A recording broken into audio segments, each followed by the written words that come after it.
Good evening, everybody. Welcome to another edition of the 13th Dimension. From the 13th dimension. 13th dimension. 13th dimension. Another 13th dimension. And welcome to the first show of the 13th Dimension.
Amazing. This is epic. Yeah, this is.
Welcome to the 13th Dimension.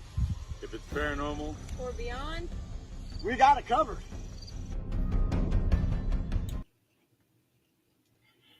Hello, everybody. Welcome to the 100th episode. We made it. We cannot hear you, Scott. I was gonna say this time I remember unmuting it. Hey. Now we can hear you. I'm sitting over here laughing because the very first comment better be an NC disclaimer if Scotty is coming on. I've seen that. Like Joanne already knows. She's like, listen. Oh God. I may occasionally let something slip too. I'm just warning you all. I think we all do. I think we all do. It is so nice to have everybody back on an actual scheduled 13th Dimension, not one of their weekend specials, but an actual Friday night event. We're home. You're home. And just so everyone knows, I'm really sorry. Crystal can't make it tonight. She's really, really sick. She has whatever flu is going around. She tried to eat a little bit of dinner tonight, and right to the bathroom she went. So, Yeah, not good. she wants everybody to know that she loves y'all, and she's really sorry she couldn't be here. We miss her. No doubt. And I have a notification. We did not go live on the 13th Dimension page. Oh, jeez, again. Well, that's the first time for this one. It was the actual things page last night. Right. Scott Smith, no excuses. Dude, I do that all the time. I don't know what you're talking about. How you doing, Scott? Hi, everybody. Too. Oh, no excuses. That's Scott. Jill. My bad. Wow, no excuses. Listen here, mister. I'm just kidding, Scott. Just kidding. You don't want him ninjaing you. Well, he's got to catch me first. Well, that's the beauty about that, Scott, because you will not see him coming. He won't see me coming either. I'm 3 Well, foot Scott one. found that out the hard way. Hey, I'm just saying, Scott Smith, if you go to kick Scott Wilson, You better aim, I'm you just better- saying. you better aim low. Don't let me get a hold of that leg, though. I get a hold of that leg. Can you kick Diggle that high, Tom. Scott? Say what? Can you kick that high? I ain't gonna kick that high. I'm just gonna grab his leg and hump it. I figured that's what you were going to say. Well, I was going. I know Tim's been on the receiving end of that many times. Isn't there a video on that, too? Oh yeah, dude. There's like several videos. There's several. I was actually trying to find a video of you humping his leg so that I can include it in this video. You could have asked my wife. She could have sent it to you. I did not think about that. Wilson the Humper. Wilson the Humper. So how you holding up, Nick? You doing good, brother? Doing pretty good. Just been I haven't really investigated too much, but I'm trying to get back into doing it. But aside from that, just been taking it easy for myself, especially after what happened to me a few months ago, and just making the right choices. Yeah, it's important.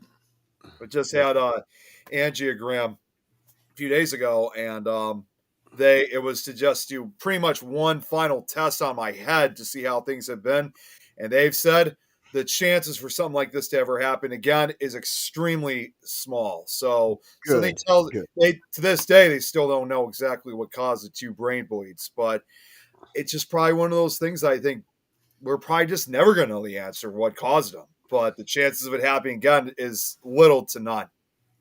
And that's the really sucky thing about certain things in the medical. If they cannot come up with an explanation, it makes you wonder, well, what the hell is it? Yeah, it makes you a lot more cautious because you're afraid that you're going to make that mistake again. Because since we don't have the answer, it's like trying to find a cure or vaccine. Now, unfortunately, there's really no way I could truly prevent it from happening again. And that's always the scariest thing is when we're like, well, we're not sure. You're like, Yeah, I know. like you're not helping here, man. Yeah, I like, know. We tried with the best doctors we had, but even they're just as baffled as we are. Yeah. Yep. Well, theoretically, Chicago should have some of the more better doctors than most other towns because the bigger cities generally get the better doctors. Yeah, I was at probably the best one. We had Evanston Hospital. That's like best one we had. Hey Ed, and yeah, even the best one that we went to, they didn't know what else to do. I mean, we checked almost every facility, and they just didn't have the answers we were looking for. Wow. So it's quite a mystery in itself. But for now, at the very least, I could just focus on making better choices for myself and my health. Hey, Chantel. Hey, I haven't seen you in a while. It's funny. It's the 100th episode. We ain't got a cake, no champagne, nothing. If we were gonna have that, I could have stopped at the grocery store nearby. I was walking near it earlier today. We may not have a cake, but we do have a Slim Jim. No, wait a minute. Where's Scott's chicken nuggets? Dude, I was going to get some, but my son made dinner tonight, and so I was kind of ruled out of that situation. So, because had I not, he would have. Jeremy, hold that back up again. Because here at the 13th Dimension, we bow to no corporate sponsor. I don't have a drink or anything. I have so missed that. I can't do one of these shows without having something to drink right beside me the whole time. I've got a whole lot. Ow! Tim, even that's not good for you. No. So I apologize Load of for sugar. not having my nuggies. Got those right here beside me. Hey, If you see a bright light, it's because it used to be for you. I remember it'd be 3, 4 o'clock in the morning when we'd be on, and she'd get up. Yeah, because it was a lot later down there than it was. Well, it was a lot earlier down there than it was out in the UK. No, it was later for her. Oh yeah, you're right. It was later for her. Yeah, you're right. You're right. I got it mixed up. Yeah, yeah. She was a couple more. She was ahead of us a couple more hours. Yep. Yeah. Hey, Nikki. Hey, Nikki. Yeah, Ed. they're like 6 hours ahead of us, I do believe. Ed, you At forgot. Or 5. You forgot to put the O in front of the yeah, Ed. Oh, Yeah, do a Slim Jim. Ooh, yeah. not true, actually, because the current spokesman, his slogan, his motto is "Yeah," not "Oh yeah, yeah." Before you know it, it'll Mandela effect, and Macho Man Randy Savage never said the word "ooh" in front of yeah. Before you know it, Hey, ain't none of them compared to messing with Sasquatch. I'm just saying. I'm just saying. I love those. Messing with Sasquatch is the best. As a matter of fact, Tim, I sent you a video today on that. I haven't even looked at my phone all day. I'm gonna have to send you guys both a video, and you're gonna find this hard to believe, but it was from an actual Bigfoot hunt of a guy. His videos have been featured on Paranormal Con on camera. In fact, he was searching for the Ohio Grassman, and he went into this cave. He had to climb up to get to this cave, and he's searching around. And the first thing, shortly afterwards, you hear him say, "Oh my God," and he points the camera down. He actually finds a bag of Jack Links. It's like the commercials. It's like the commercials were right. I do, Jenny. I do remember you guys pretending to feed me a nugget. That was so Yeah. freaking great, dude.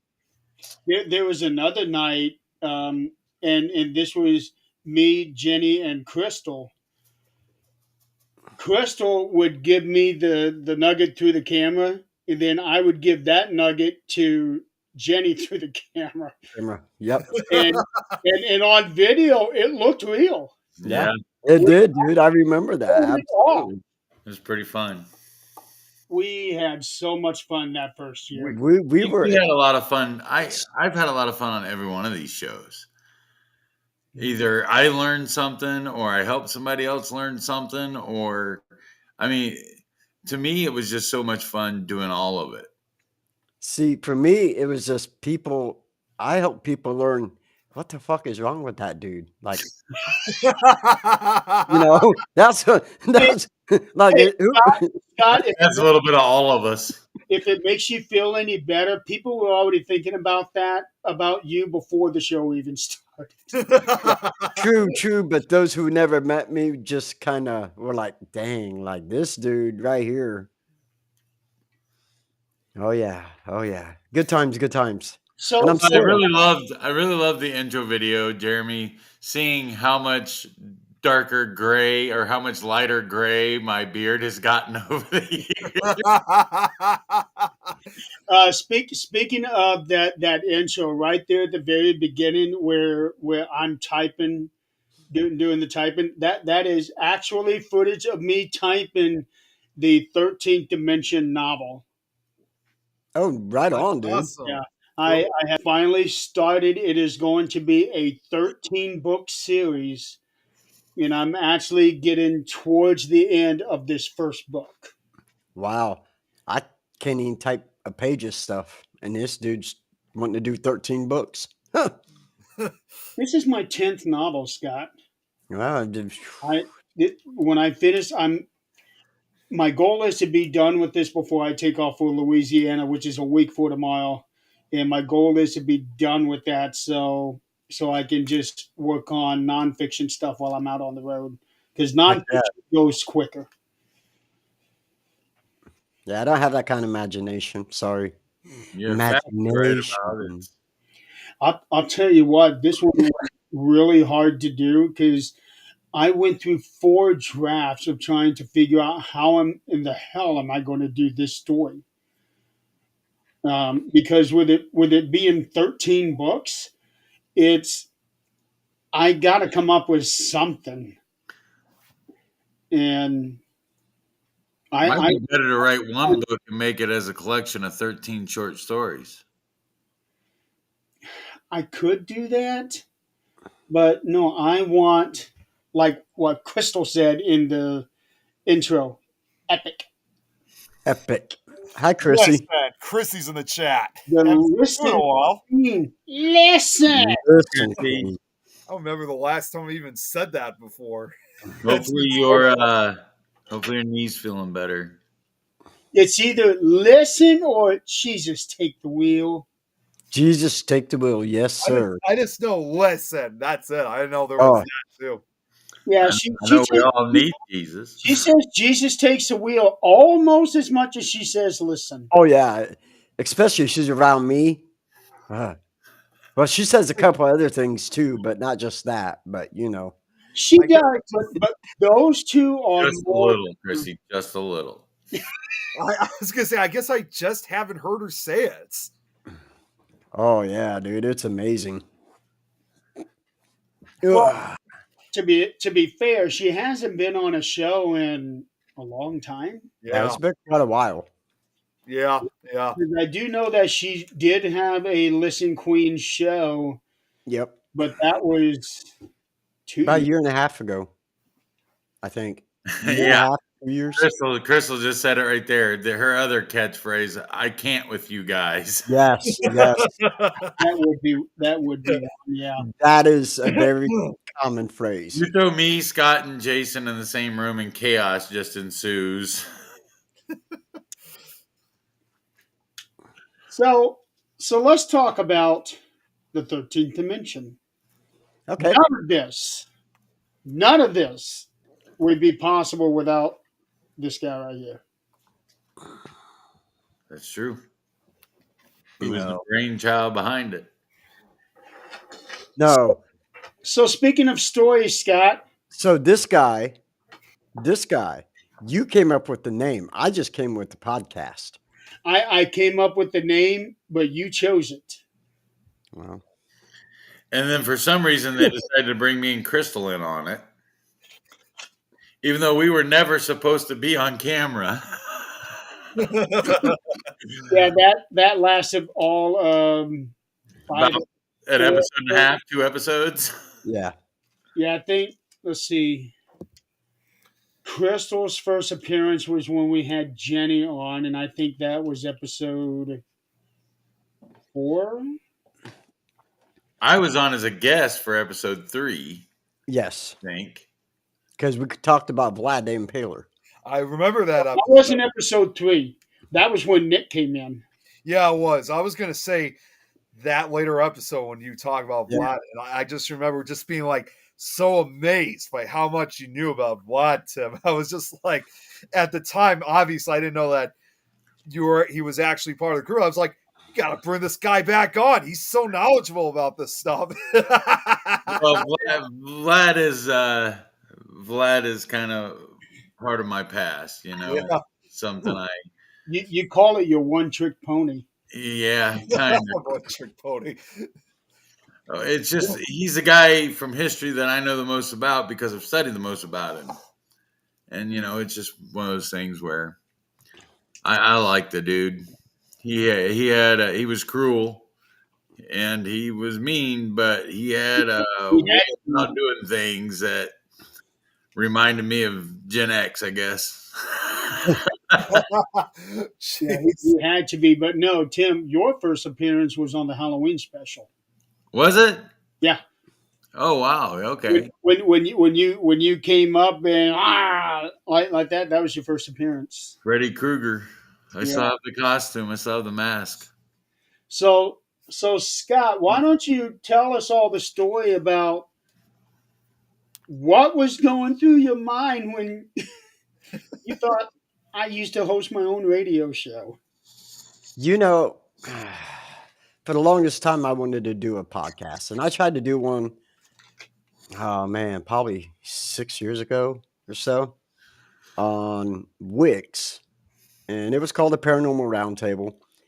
But it was just so hard at the time because I really didn't know a whole lot about podcasts, you know. And I mean, I wanted my first episode was about Sasquatch, was about Bigfoot. Me and my son Matthew actually did a show on Bigfoot, and but it was so hard because unless you plan for episodes and stuff, you really can't do it. You really can't. I mean, trying to come up with everything by yourself. I found that out a second time.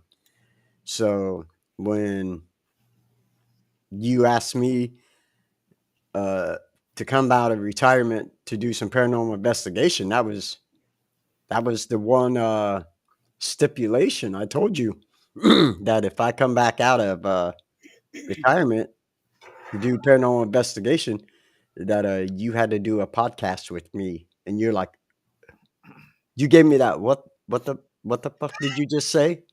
I said, oh yeah, you know, we gotta do a podcast. And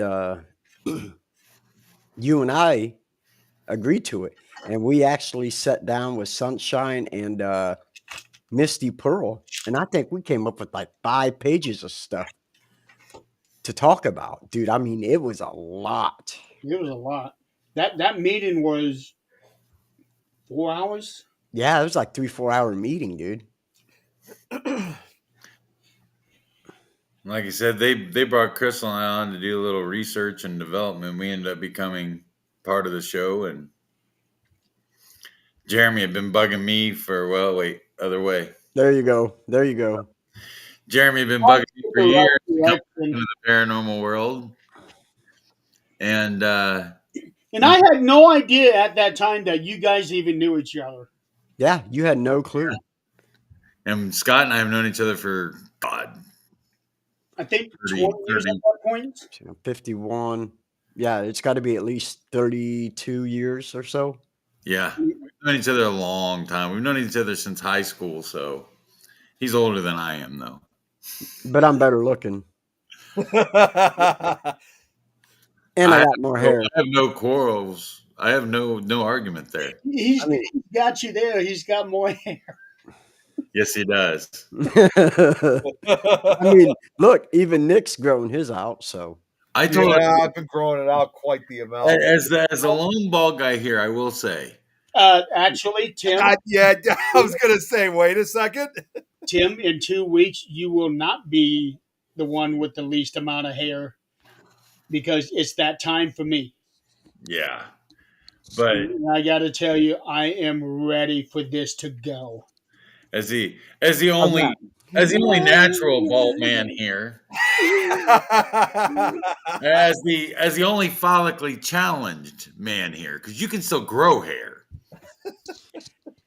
Well, I grew my hair out because I couldn't grow any facial hair. So I mean, I get a long, eyebrow hair or eyelash sometimes gets in my eye, but Dan, do you remember that joke I used to make about you, about your hair?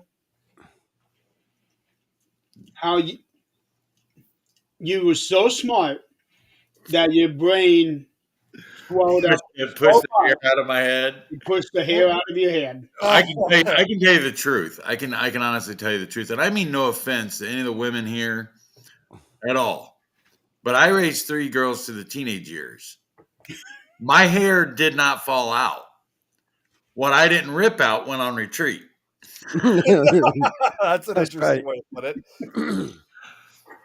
Because my son hit 13 and he was just like, yeah, man, whatever, cool.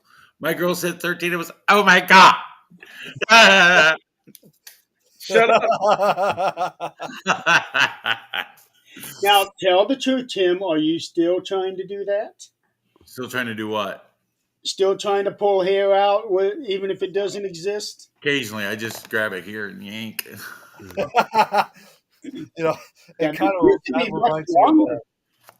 Yeah, it used to be longer. I've trimmed it up a few times since, and I'll Yeah. probably trim it off again come summertime. I kind of let it go long in the winter because it keeps my face warm. I'm outside a lot for work, and Tim, I gotta admit, and Jeremy, I still put the top down on the Mustang. I still let it blow in the wind. Tim, I gotta say, I mean, Hair go over you from the windshield? No, because my head sits up another foot. No. You know this. Uh, I'm pretty sure I'm the tallest guy here. you are. I'm 6'3", so Yeah, That- you're the tallest. yeah, and I know I've got the biggest taller shoes. than me. You, Nick, me, and Scott in Yeah. that order. oh no shit!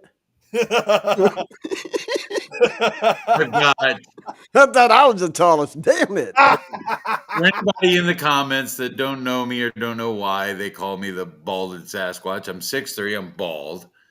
I'm a pretty big guy, and I wear a size 15 shoe.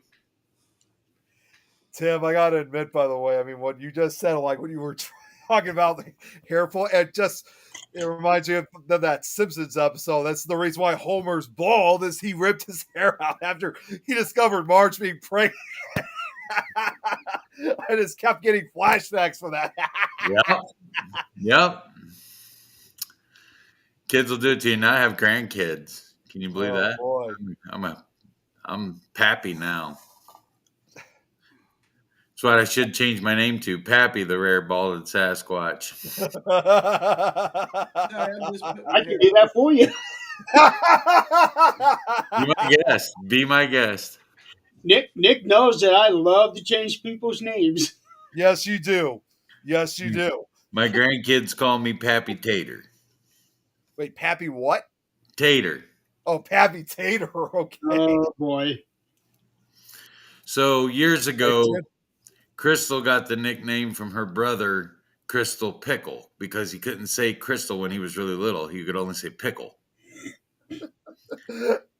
So she got the nickname I Crystal. do not like where this is going. She is Gammy Pickle. Oh, there we go. Scott had to bring up. He's got one of the wigs. Hey guys, I'm Scott's twin, Sarah. Of course it would be female. Now the leg humping seems a little creepy. Hey, Scott, you look like you came straight from the 1960s. Hey, I was man. more 80s, honestly. 80s? Came straight from the street corner. There's no time. There's no era for that type of hair. That's always been like that. You put the lotion on the skin, or you get the hose again. A little Buffalo Bill Why, going. why does he sound like Andy Warhol?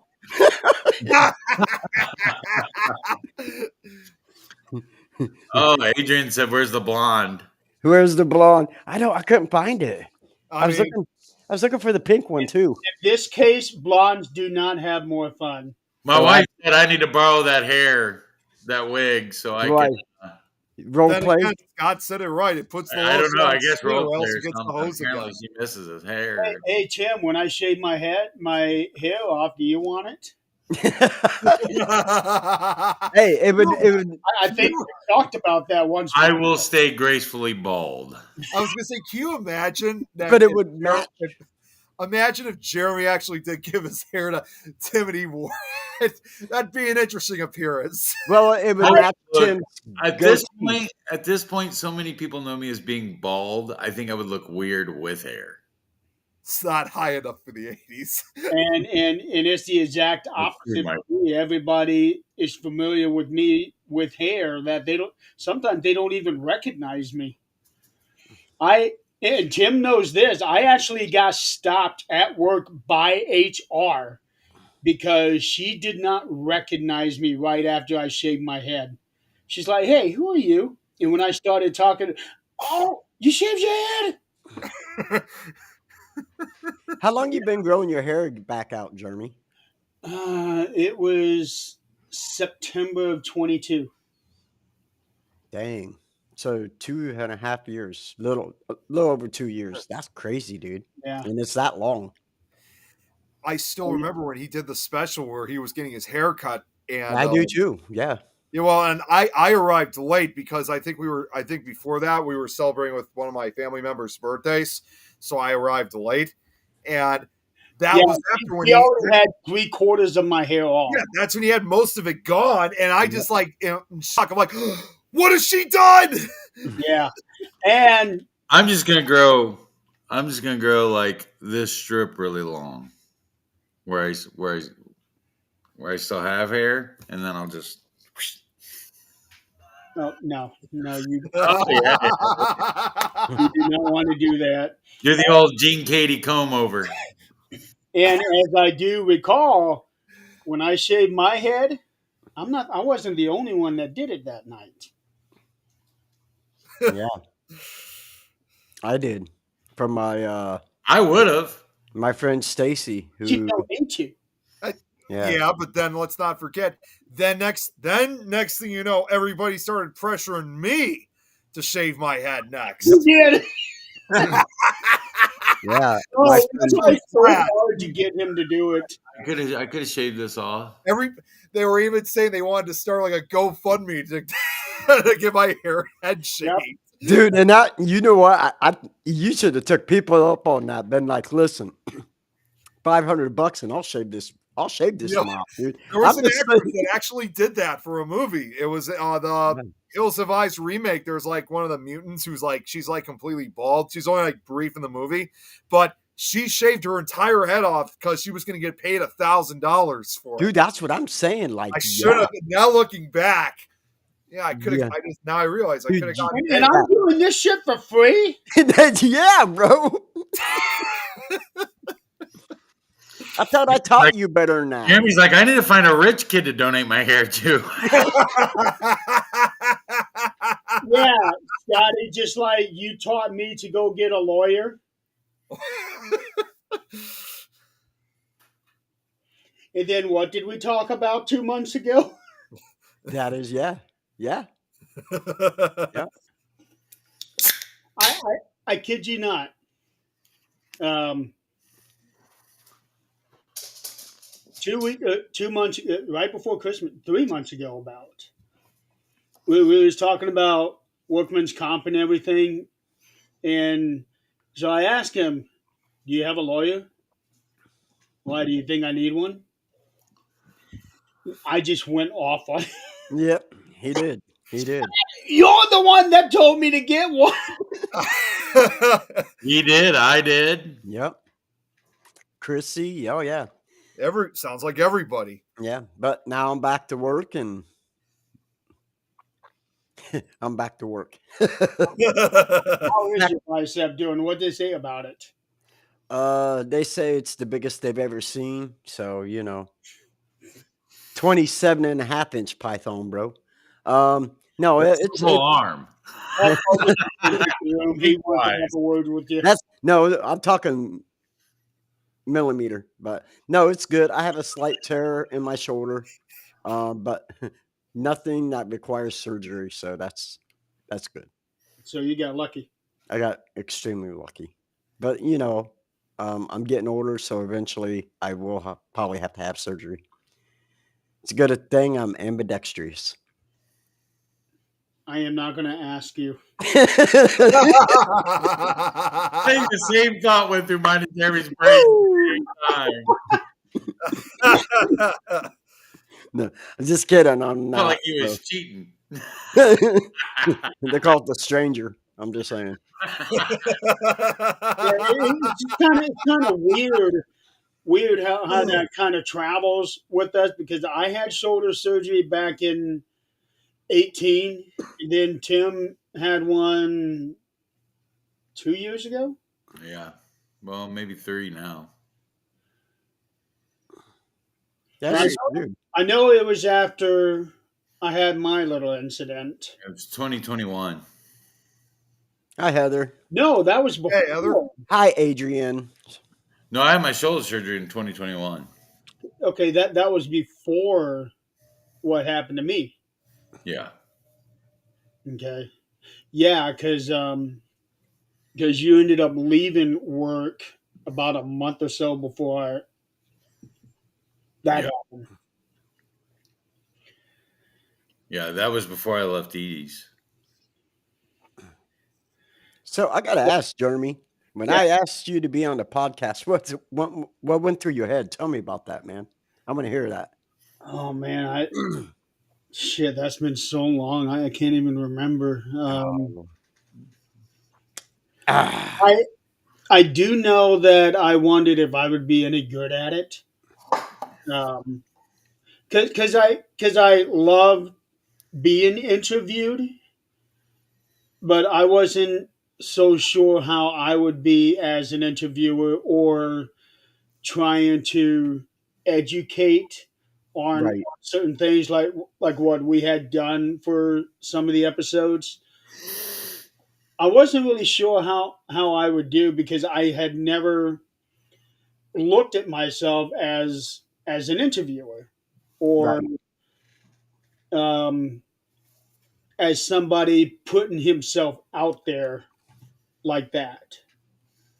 Because you guys know me, I don't like that kind of attention. Not all the time.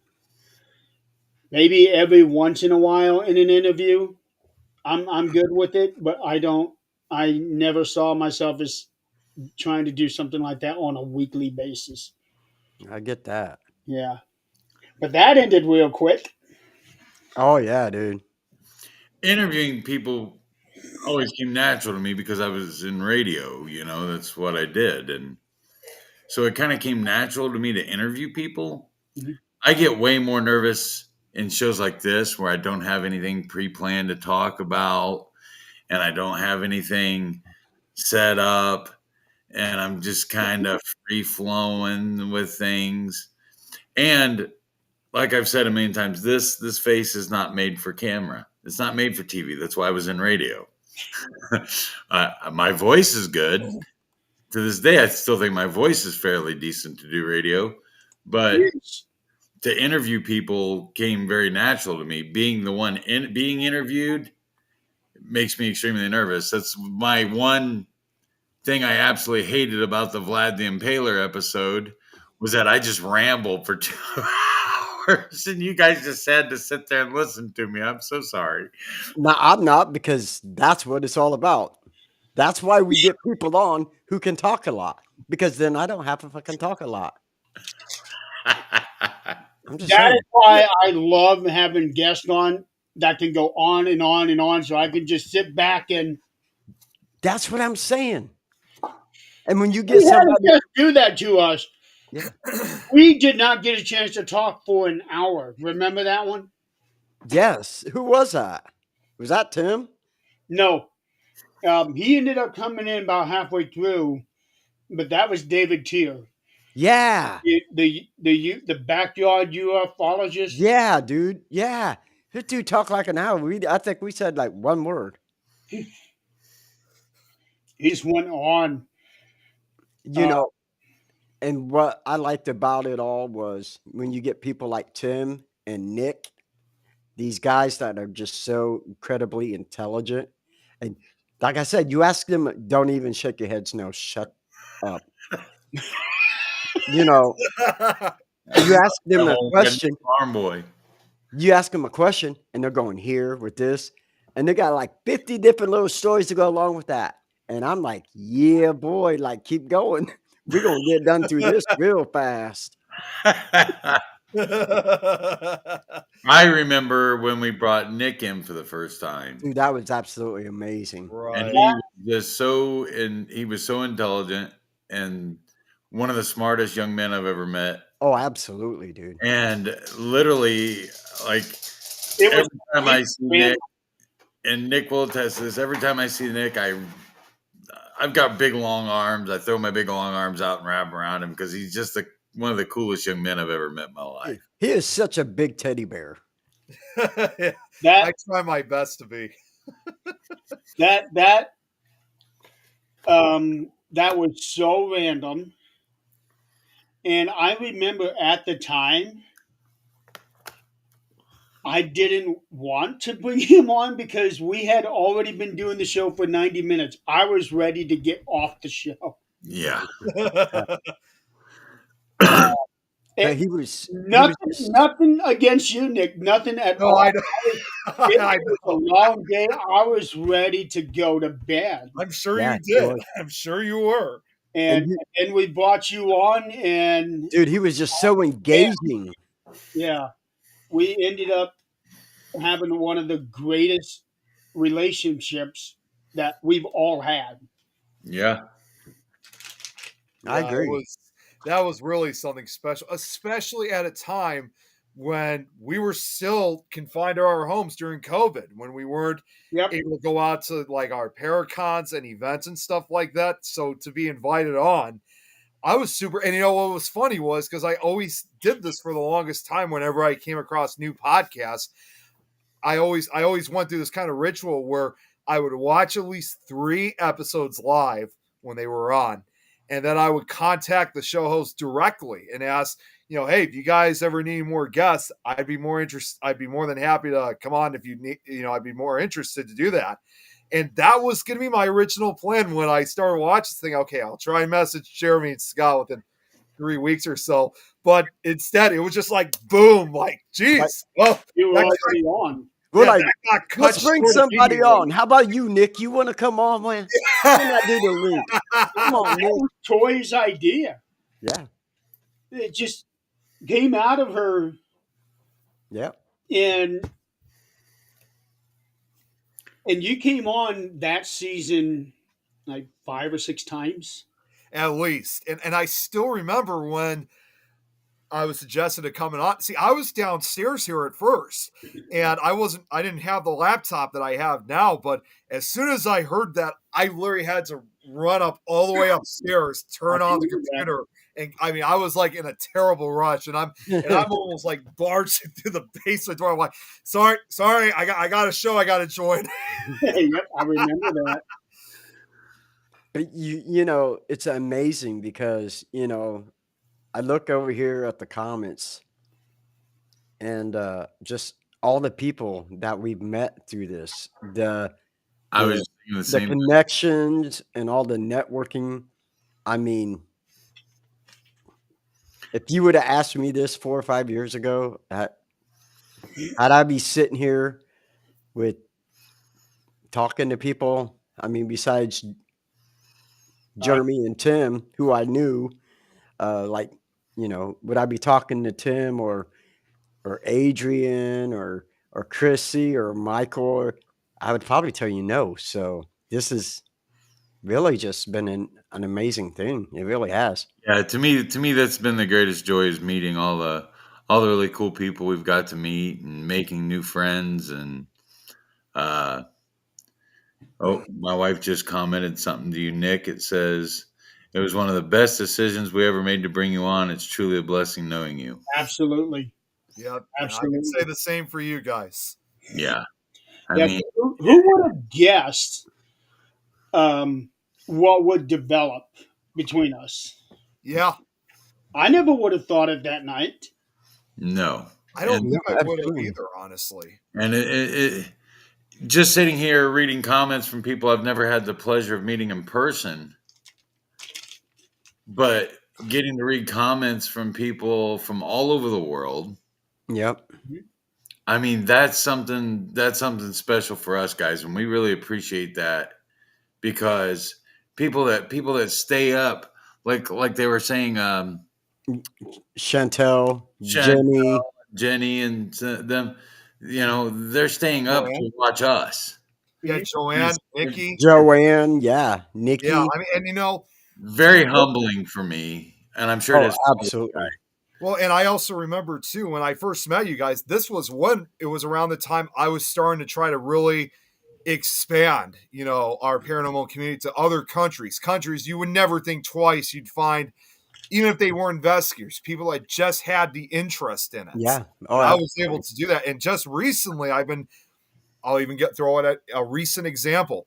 I have become really good friends with this one of the very few paranormal groups out in Norway. They have a group that's called Norwegian Ghost Hunters, which I've watched their series. It's a really good show.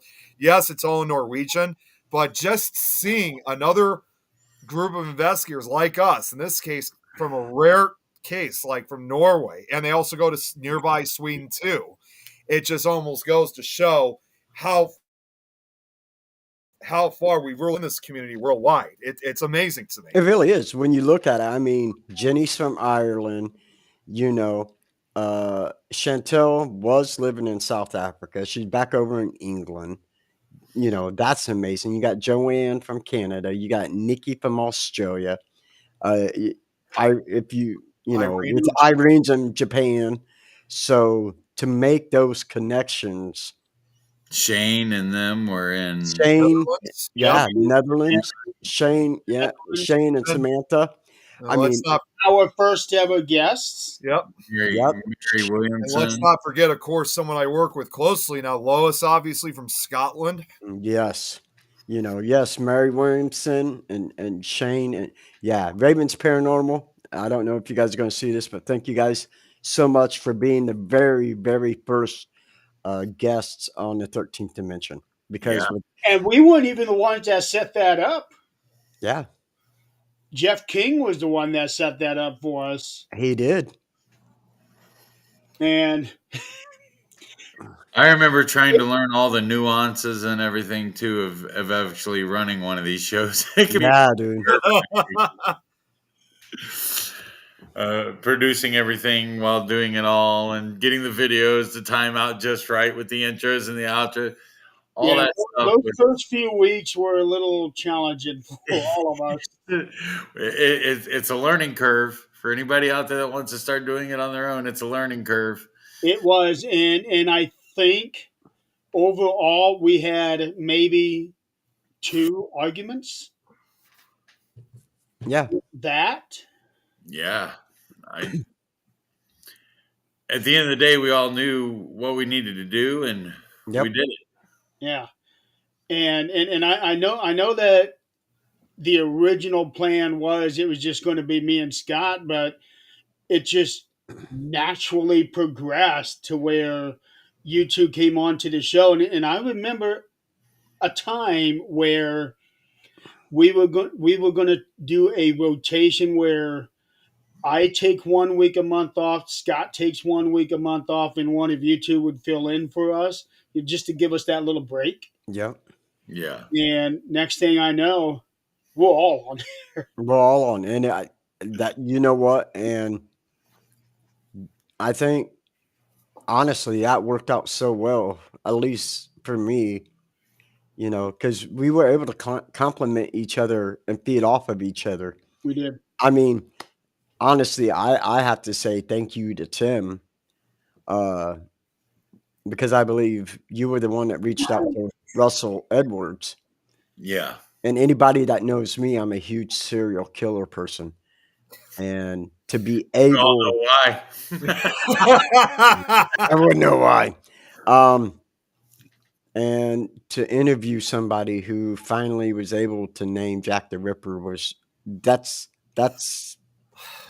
Yes. something I will never ever be able to top ever, because that was the most amazingest thing. And to see the shawl with the actual DNA on it, dude, I just And from the last time I talked to him, it's still the only time it's ever been shown on any kind of publication was that one instance that he was on our show.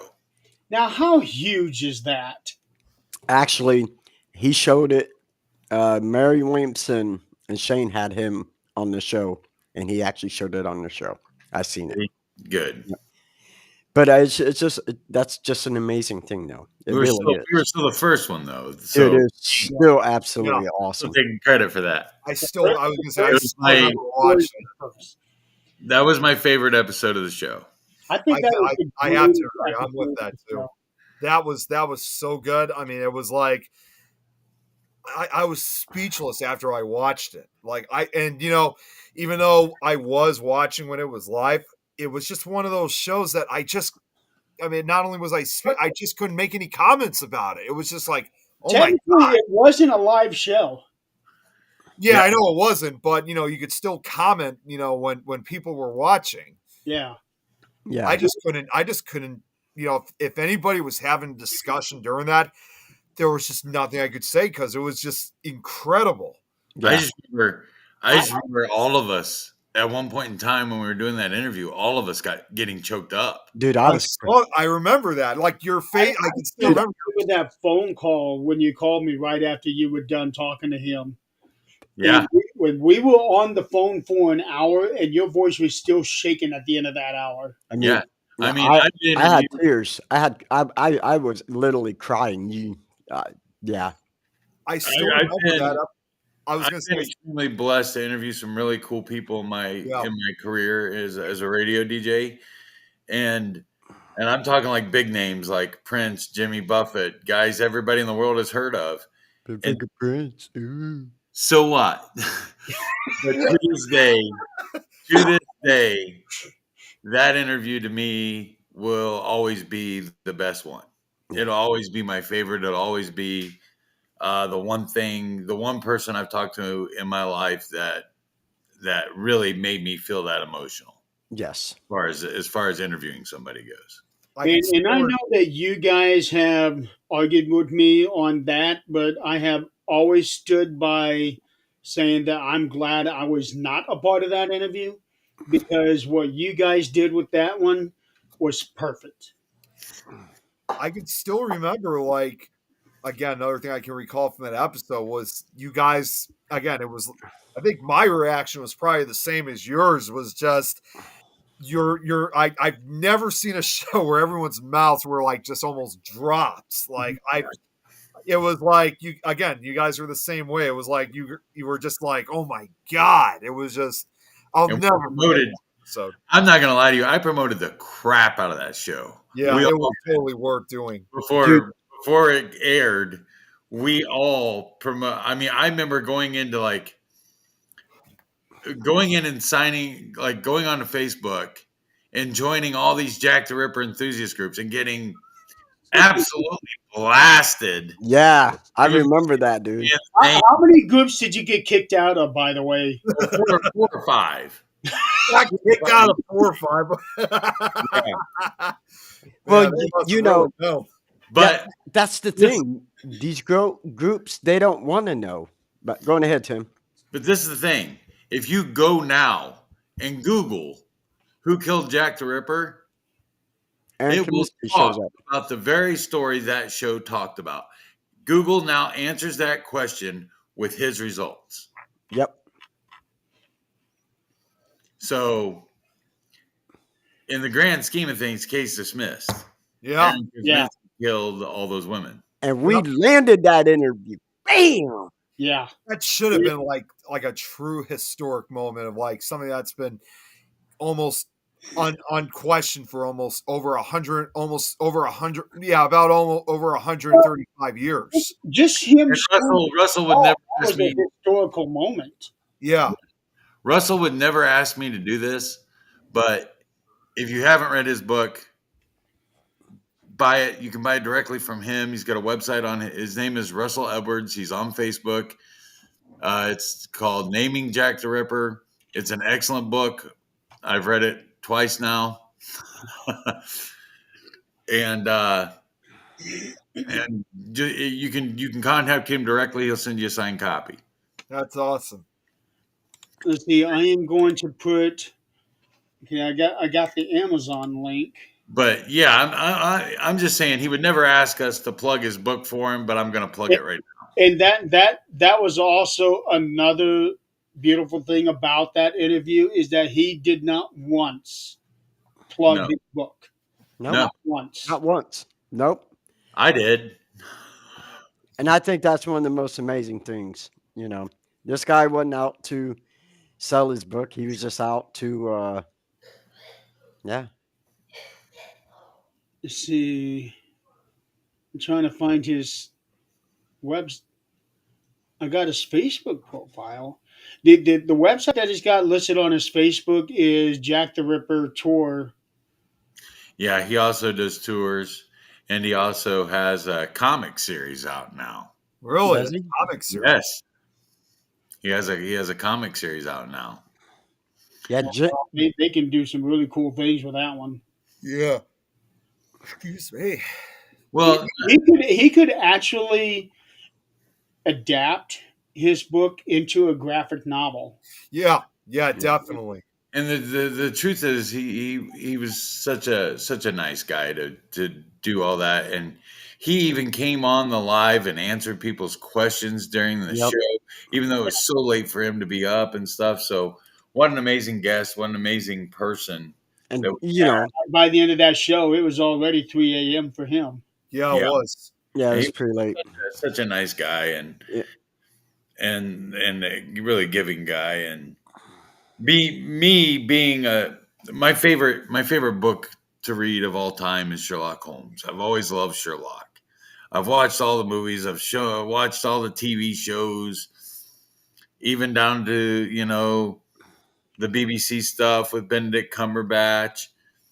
I really have been a lifelong Sherlock Holmes fan, and to me, Jack the Ripper and Sherlock Holmes just kind of went hand in hand. So it's kind of my favorite serial killer of all time because if I'm not mistaken, the actual Jack the Ripper cases was around the time Sir Arthur Conan Doyle started writing about. Yeah, just Yes. a year prior. It was 1887 that Sherlock Holmes was first written. Right. And Jack the Ripper was 87, 88. Yep, around the same time. So, See, this is why we bring you two on, because then you guys can have the brainy talk, and me and Jeremy can just sit here and go, okay. Another one of those cases where No. But no, Jenny said she got to meet Russell, and he's such a fantastic guy. And hopefully one day I'd get over there because I'd really like to meet that was him. actually recent too. he's extended an invitation if we're ever there. Call him up, and he'll take us on a personal tour.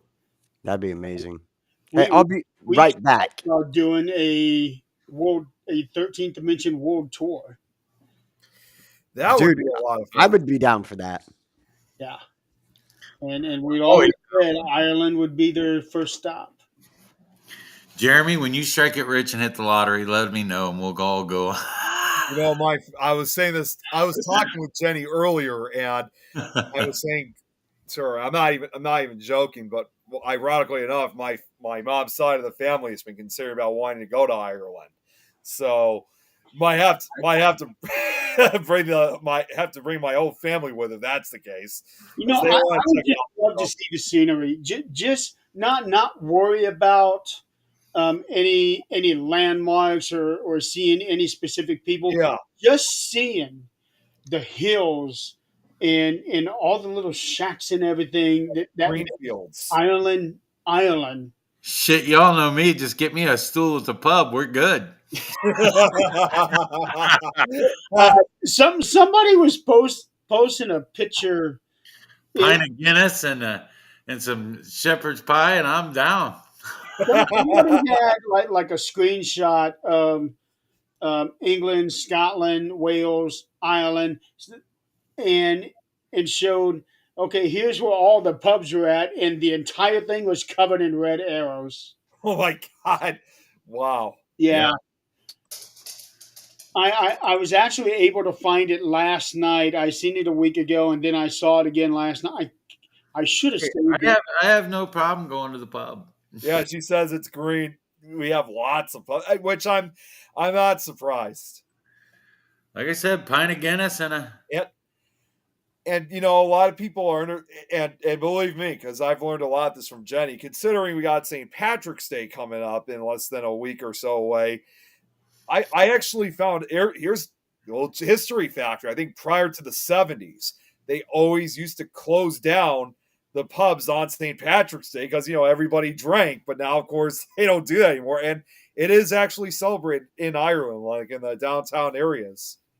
Oh, Jenny. You're making me jealous. Oh, weekend Irish music, and I've been I'm doing something. I've been listening to my Irish music for upcoming St. Patrick's Day. Just don't have the whiskey with me, and of course you can see it's all green in my head. Huh? I can already hear it in my head. Well, of course, also let's not forget everything around me is green. Got the shamrocks on the wall, so I'm good to go.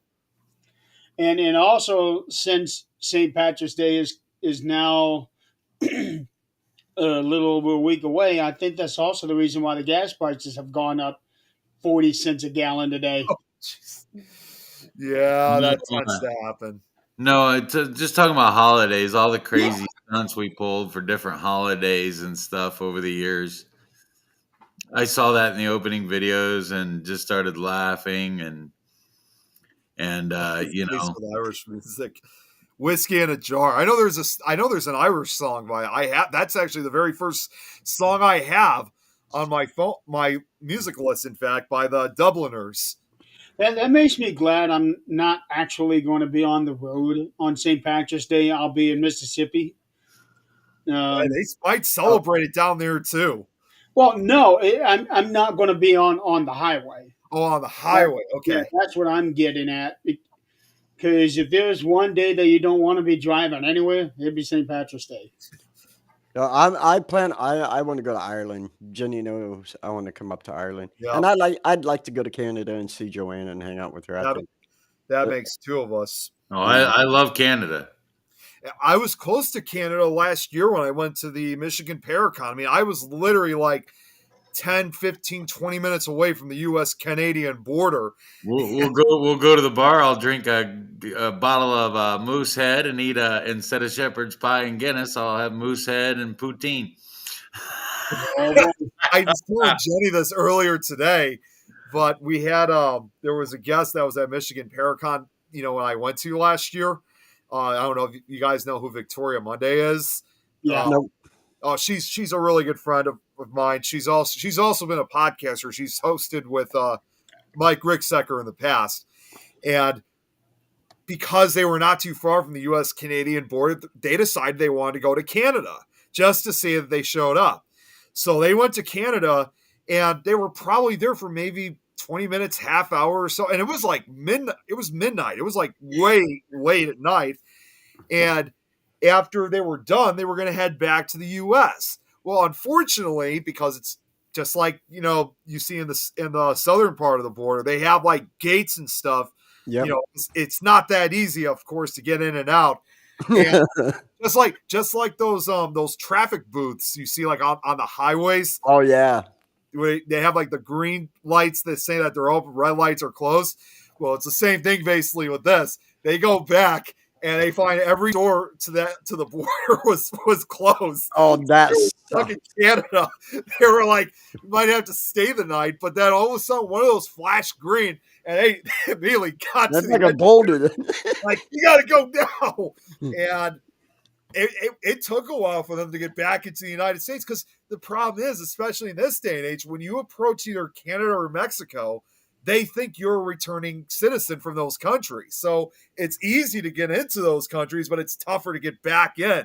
So they had kind of a rough time getting back into the U.S. just simply get across the border. That's crazy. We used to drive up to Windsor all the time because it's right across from Canada, you know? Yep, that's where they went. It was near Windsor. Yeah, right across from Detroit there. And we used to go up there and go past Windsor a little bit and get some beer and then try to come back. How'd that work out for you? Most time it worked. Why am I not surprised? I don't know what's in your car if you're not drunk and you're not. If you don't give them a reason to search your car, they don't search your car. It's true. You don't have to be 19 to buy beer in Canada. Oh, that's right. Yeah, it's 19 over there. Yeah. The only time I've been to Canada twice, and both times it was to go to Niagara Falls. That was the other time I haven't actually stepped on Canada. I've just been so close to the border, but just never been over it. Yeah, being Niagara Falls, it's like That's right. it's like Christmas every night. Every building is lit up. Like Vegas. It's like Vegas. Everything is lit up. And Yeah. then they have a light show on the falls itself, Yep. and that was just so cool to watch. Never been. Yeah, I went when I was very young. So we You didn't really should go. I went when I was very young, but we didn't know at the time that the lights could go on at the falls. But yeah, Joanne said 18 in Quebec, so it's even younger over there. When I was saying GTO said it was 45 minutes away from home. Phone changed saying you were in hell. You use the UK. I'm thinking, when did I leave Ireland? At one time, it used to be 18 in the States. Yeah, it used to be. Yep. That was a good old days. To go back, what Scott didn't mention when we were planning this show is that it was 18 months from the time that he first brought it up to when we actually went live for the first time. It took us 18 months to plan this show out. I really did. Uh, Just trying to get everything in line, and dude, yeah. yeah, because we knew that with what we wanted to do, we couldn't just do it willy-nilly. Oh heck no. Um, And we got some good help. bit bad if we did that. Yeah, it would have been. And then we ended up putting what several people have told me the greatest paranormal podcast that's ever been. I appreciate that. Yeah, I'm glad to hear it. Yeah. It literally saved the network that we were on. The owner told us that. Yep. And it's just changed a lot of things. It changed a lot of things for us, and it changed a lot of things for people. Oh yeah, I mean, the Well, I one think- person that I will always remember that reached out and said, "Thank you guys so much because you pulled me out of a dark place," was Natalie Mosley. I remember that. Yeah. And, you know, the truth is, guys, I mean, we didn't start doing this to change people's lives. We started doing this to have fun and maybe spread a little information, maybe learn something new ourselves. And the truth is, we've learned as much from our audience members and guests as what we've taught other people, if not more. But, you know, the fact that some people did get touched by what we do, or at least, you know, got to get something off their chest or or have a space to talk about what they were going through in this field without being judged or feeling like they were weird or something. To me, that makes it all worthwhile. We started this show with the idea of digging deeper into things that are normally not talked about in the field, and generally not thought about when it comes to Q&As. And we did learn a lot. We did a lot. We did a lot of things to try to make it fun too, I think. Oh yeah, that was always my biggest thing, was this bringing a comedic side to it. Well, you saw all the laughing clips from the intro video. Yeah, because that Him with doing Marilyn Monroe. dude, yeah, that was so great. I was like, I couldn't, when those showed up, I couldn't help but look at your screen, Tim, of your reaction. yeah. I was like, really? The second time it came up, I'm like, really? I gotta bring this up. I had to relive that Bring twice. this up. Look at that. Look at that. Oh, geez, of things, it's sight for sore eyes. It's nostalgic. Yeah. Wow.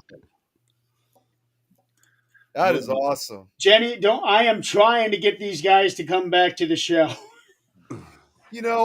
I will admit another thing too, and this kind of goes with what you were just saying, Tim, is of course, going back to when you guys also said when you guys just randomly brought me on. Obviously, from that day on, I knew I was going to be learning something new, and I certainly have learned a lot, since that first show appearance, from you guys. And it's just phenomenal of what I've learned all these years. Well, Nick, when I decided that I was going to leave for a while, and I talked to Jeremy, I told him he should get a co-host, and it should be you. There was Right. nobody else that I brought up. I said, you need to get Nick Moulet. And that's the honest to God truth. Yeah, I never thought I would be doing this again, just from the fact of everything that went down in the past and stuff. But I was not going to continue. I really have missed a lot of this because I enjoy. I told Scott I don't have a whole lot of fears. Anybody that's ever met me knows I don't have a whole lot of fears. I'm not afraid of spiders. I'm not afraid of snakes. I'm not afraid of ghosts. I exposed one of them last night. What was it again? I can't remember. I have horrible memory. Having a lot of drinks and no bathroom near you. Yeah, that is a fear of mine. I can still vividly see you dancing in the car behind me when You have no idea, Nick. I had to pee so bad.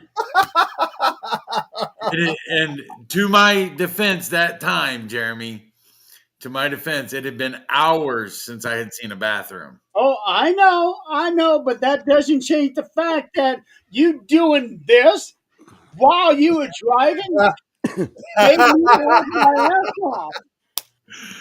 Oh man, and taking some of the medications I take.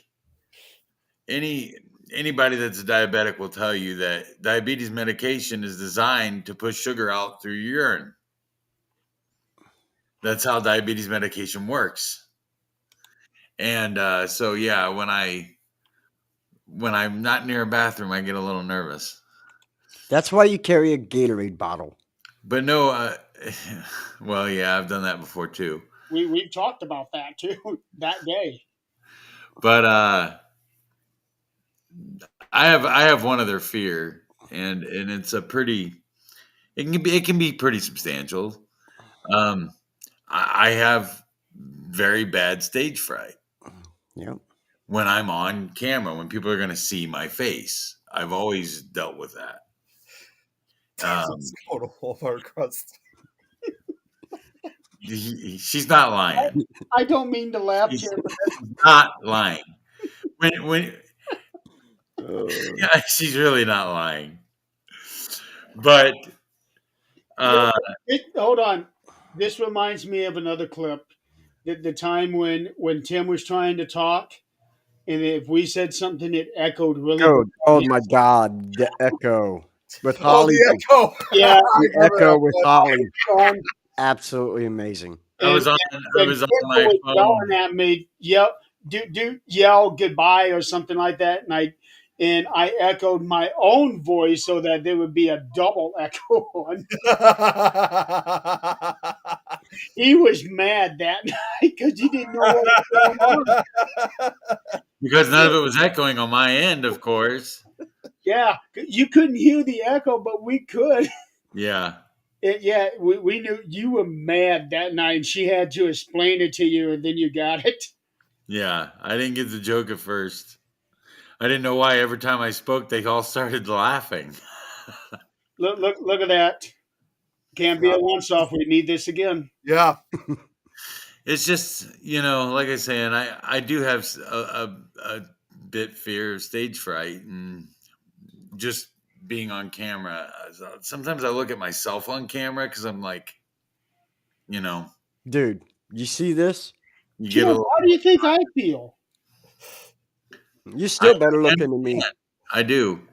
I just, you know what I'm saying. It's just a matter of something I've always dealt with, and I mean, you had every time that you were even when you were doing the interviewing on this show, you have always done extremely well. yeah, dude.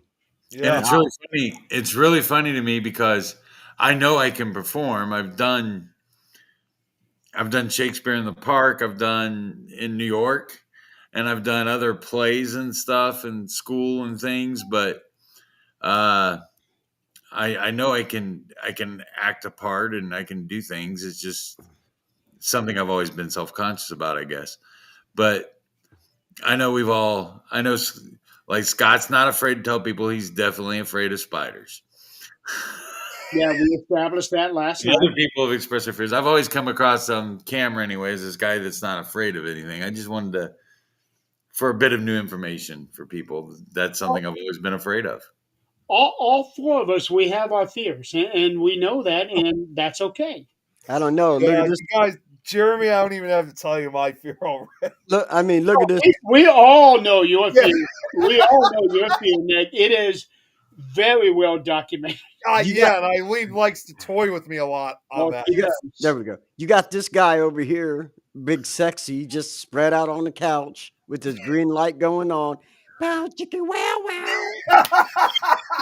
Actually, no, Just I'm me. spread out because my back's just hurting a little bit. Scott, just be glad that his camera is as high as it is, because I actually had to tell him one time to raise his camera. Dude, that is amazing, dude. I didn't even think about it at that time. I was like, oh, damn.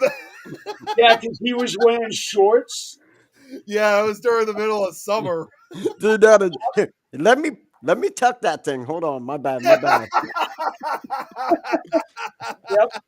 I wish I had that problem. I'm just saying. Take me like your lady, Nick.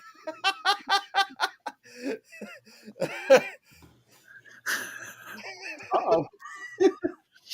That's fantastic. Yeah, we've all exposed ourselves a lot on this show.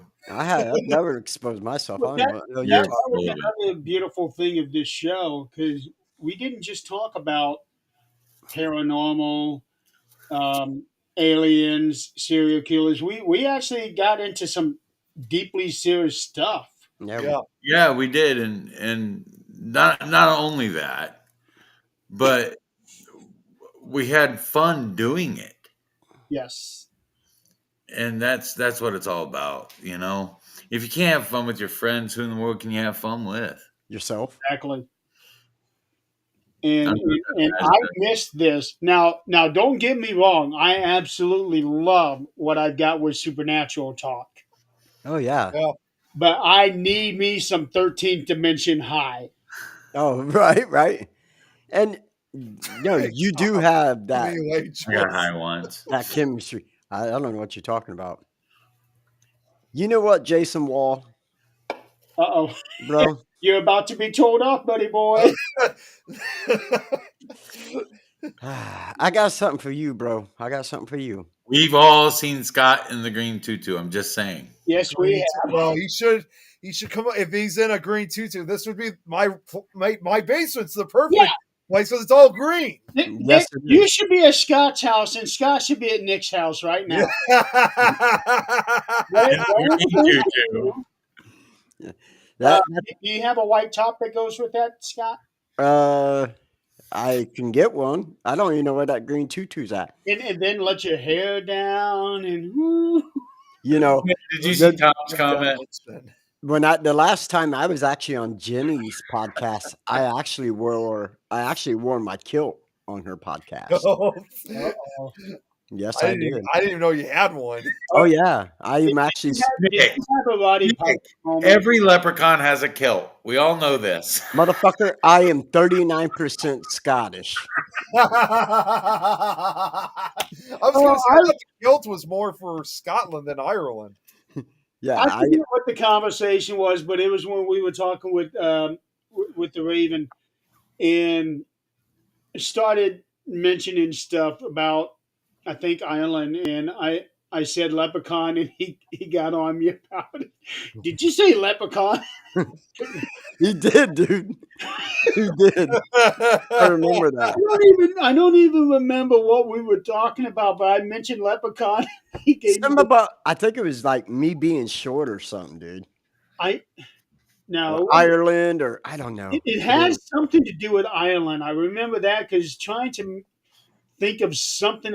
Maybe it had something to do with the mythologies and the legends of Ireland. Or places we wanted to investigate, or something. I don't know. I'll have to see if I can find a longer piece of that clip because I know I had it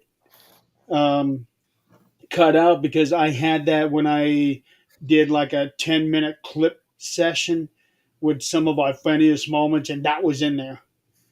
Oh, right on. Yeah. And see, that's probably one of the best thing is just always. I think about some of the guests, and some of them I was just like, that is freaking amazing. Of course, there was a couple of them I was like, yeah, no. Well, there was that one guest that you guys had while I was out, and we found out like not even a month later that he turned out to be a fraud. Oh yeah, that dude. Oh, are we talking about who I think we are talking Yeah. about? Is that Yeah, the that guy guy. that was on the train or whatever? Yeah. Yeah. Yeah. And then we had the one. There was another guest. There was a couple of guests that I just didn't care for their style, I guess. Right. But you know, for the most part, I think some of the people that Robert Murphy was one of my all-time favorite guests. Robert, Robert's always been one of my Barry favorites. Fitzgerald, he was really fun to interview. I tried to do that Irish accent. That's the one. That was the one. One of them that I missed was Barry Fitzgerald because we were actually camping that weekend. That was funny Yeah, too. Because yeah, I was, the same. That was the same day where we had him on another show I used to co-host with. That was when we were on the old network, and I even said that he will be on later tonight on 13th Dimension. So in a way, we're just taking a break. Yeah, it was like in a way he's just taking a break before he comes back on. And then when you guys went on, I'm saying, well, we're now back with Barry Fitzgerald. I completely forgot about. Carl Johnson. We had him on. Yeah, Carl was Carl great. Johnson, yeah. Yeah. I follow Carl on Facebook. Yep. I actually have a list. Who's the other Carl Albertson? Yeah. Carl Albertson, Yep. Things I are used good. to love talking with him too. He has that voice like you do for radio. He's Yeah. just got a voice. You know. And what's funny, because if you remember a while back, Tim, I mean, I remember that I was putting that audiobook series together, which I'm still working on a new series. Speaking of which, again, I just got to go back to previous audiobooks that need to be repaired. But I already made a promise for myself that this next series, I'm going to include either those that were originally supposed to be part of the first series or like those that just didn't get the chance.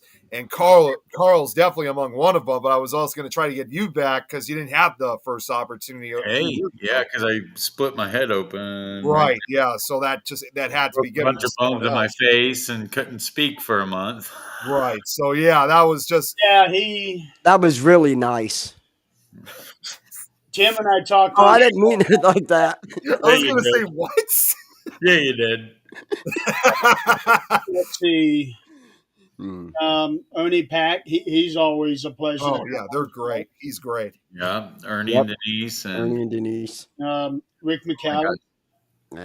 Yeah, and there was that one time when Nah. there was that one night too, Jeremy, that I can recall that you weren't available, so you let it to me. Yeah. And what was kind of ironic was I was at the Michigan Paracon when that was all. I was in Wildwood.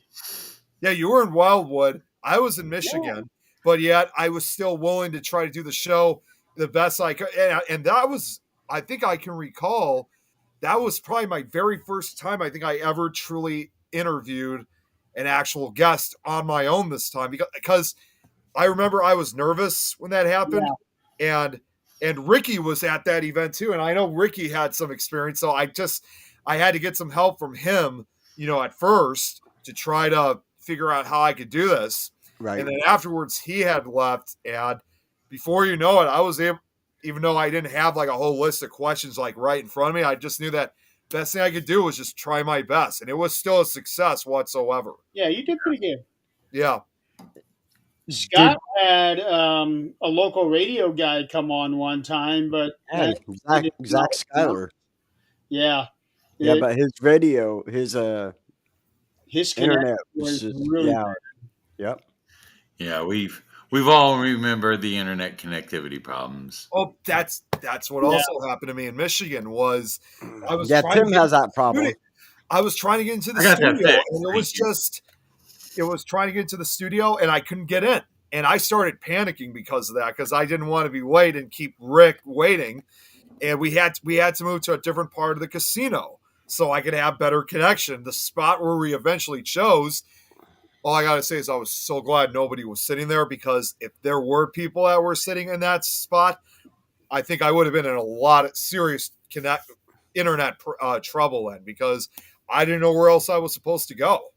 Right. we all ran into that. Oh yeah, absolutely. Yeah,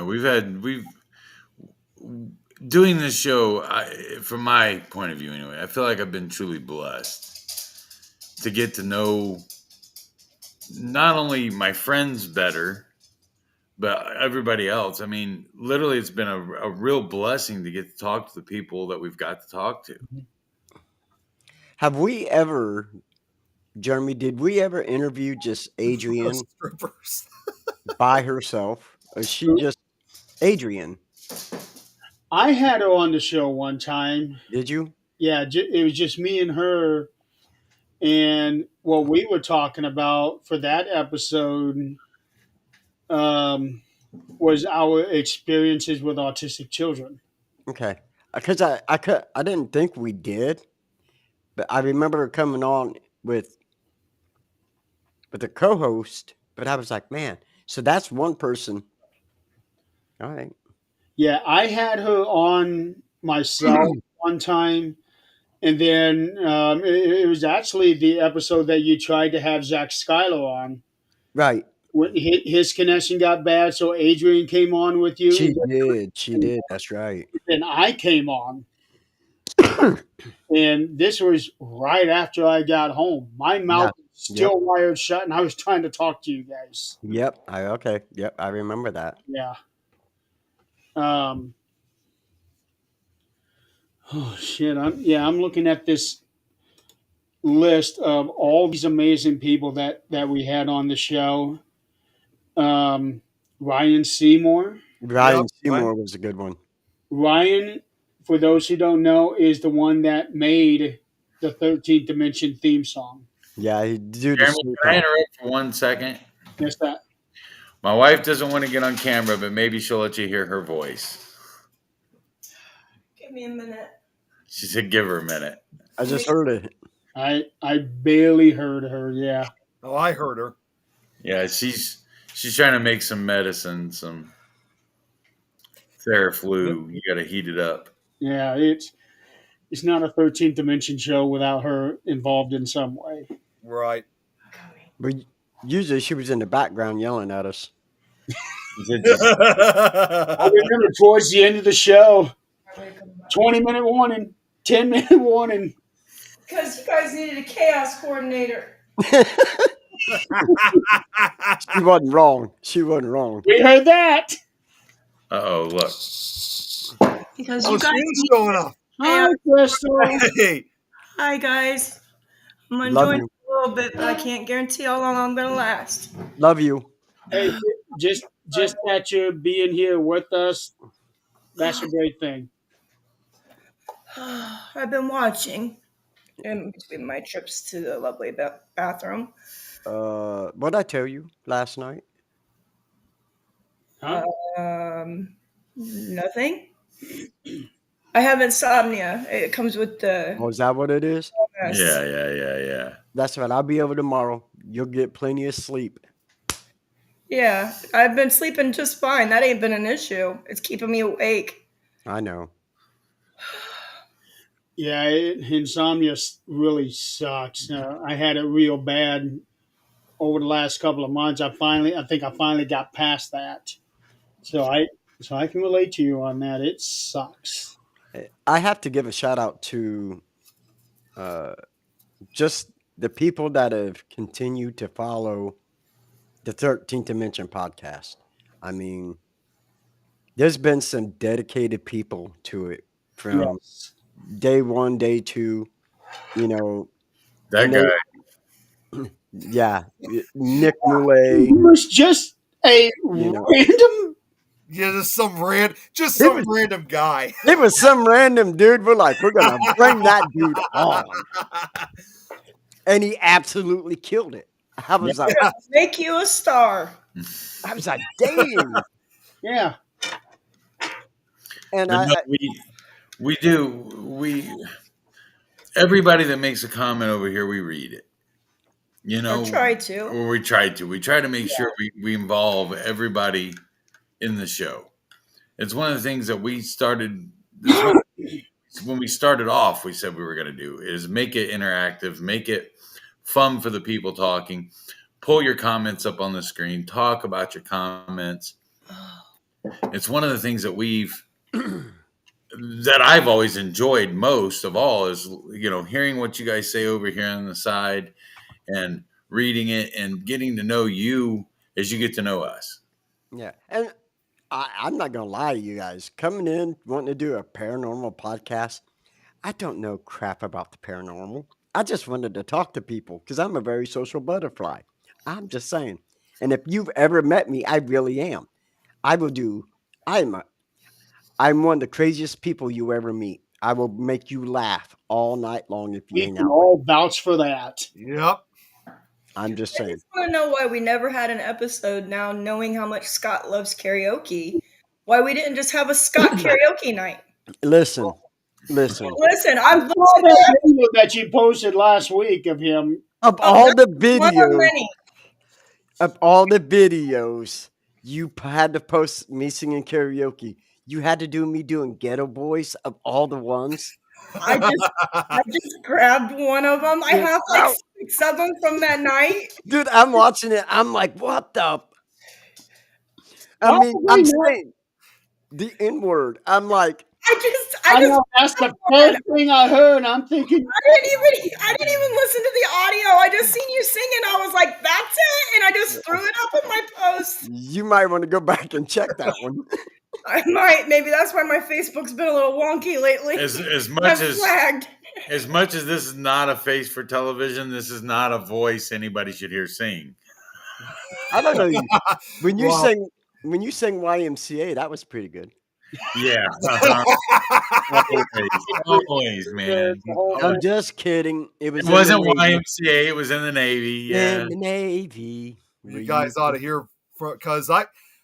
Scott, I'm surprised we haven't done that karaoke night because I've done karaoke too. So I'm Yes, surprised you we haven't have. put it together Yes, you yet. And you saw again from last year's Michigan Paracon. I performed like 3 times with just this incredible metal sounding voice that I had. Although the sad part was, not surprisingly, a few days after that, my voice was in terrible condition. When you sing heavy metal, Nick, it is always like that. You know, and I that's basically turn what's just a normal karaoke performance literally into like a rock concert performance. The only thing I can sing successfully is really old country. you know, that would be a great special. You know, Nick? No, seriously. Oh, really? Paranormal karaoke, where we Not a bad all idea. we're all on live, and the audience helps us choose a song to sing. I'm that just would be a saying. fun twist. That As would long be as a it be great a song twist. I know what to sing, so I know exactly how I'm supposed Well, to sing. yeah, exactly. I mean, as long as they know what something I could sing. I mean, I do rap, country, R&B. I really do. All you gotta do is play some Show tunes. Richard Marx for Yeah. Jeremy, and you'll be fucking good. I can do Amish Paradise. Oh, I've actually done that in karaoke before. Scott and I actually talked. I had this idea of doing our own version of a Weird Al thing where we take old songs that we grew up with and rewrite them about being old. Remember I talked to you about this, Scott? You did, but I don't know how to write. I mean, I know how to write. I just can't write. My thing was like, my first thought was like Bon Jovi, Living on a Prayer. My thought was, whoa, I made it halfway there. Whoa, I'm stuck down in my chair. If you need a writer, Tim, I'm your guy. Just take old rock and roll songs and make them about being Janis old. Joplin. Janis Joplin. No, I Dude, don't. I do gotta not hear do Janis this. Joplin. I don't know what he's talking about. Baby, I can't do karaoke anymore. My throat won't handle me singing much anymore. You don't have to With- talk After dirty, having that drink on, maybe for a year turn me on. you're singing, but I cannot do it anymore. If I try to sing high, it comes out sounding like Eric Cartman.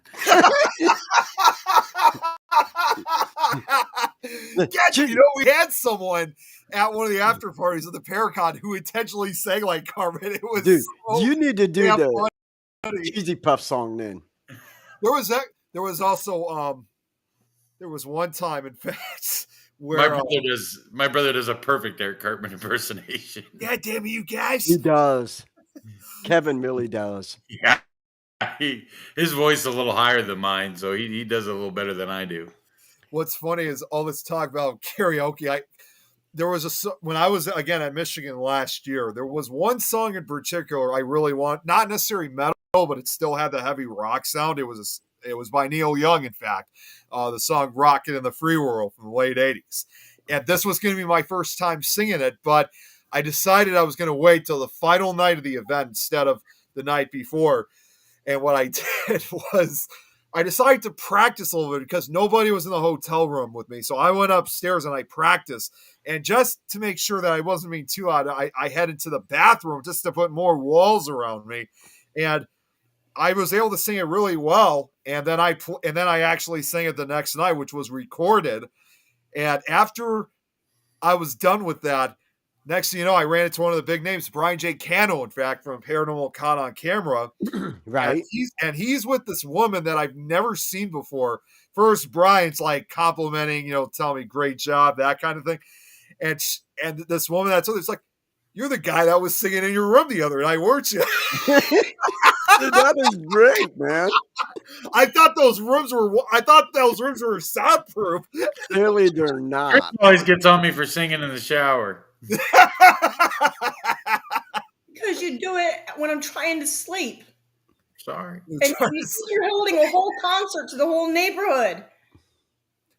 Yes. I've really wanted to do more karaoke even from home. But the problem is that my family's, usually here. And of course, now we got our niece, she's probably either sleeping. So it makes it very difficult for me to have that chance. Listen, I haven't gone karaoke and I get drinks in me. I'd come home and sing karaoke. I don't care if I wake my whole house up.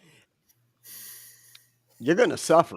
I'm just saying. There's a lot of things. If you get drinks into Scott, you find out a lot of new things about Scott. I don't know what you're talking about.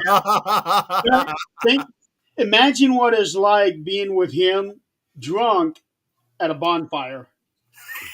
Oh, that ain't nothing.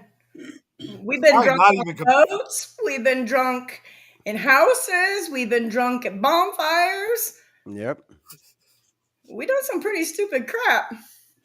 You know, And I'm sure there's more to come.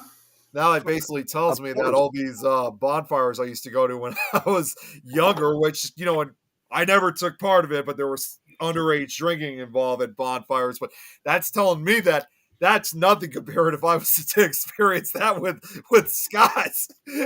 I really I feel you're taking part of that, Nick. Well, no, I mean, I was there. I just knew better than to buy the alcohol, obviously, if they were under 21. I really enjoyed that bonfire I went to with you guys over at Scott's neighbor's house. Over at Mason's? Mason's, yeah. Yeah. Yeah. I had a real good time. I got a fire pit in the backyard, guys. Anytime.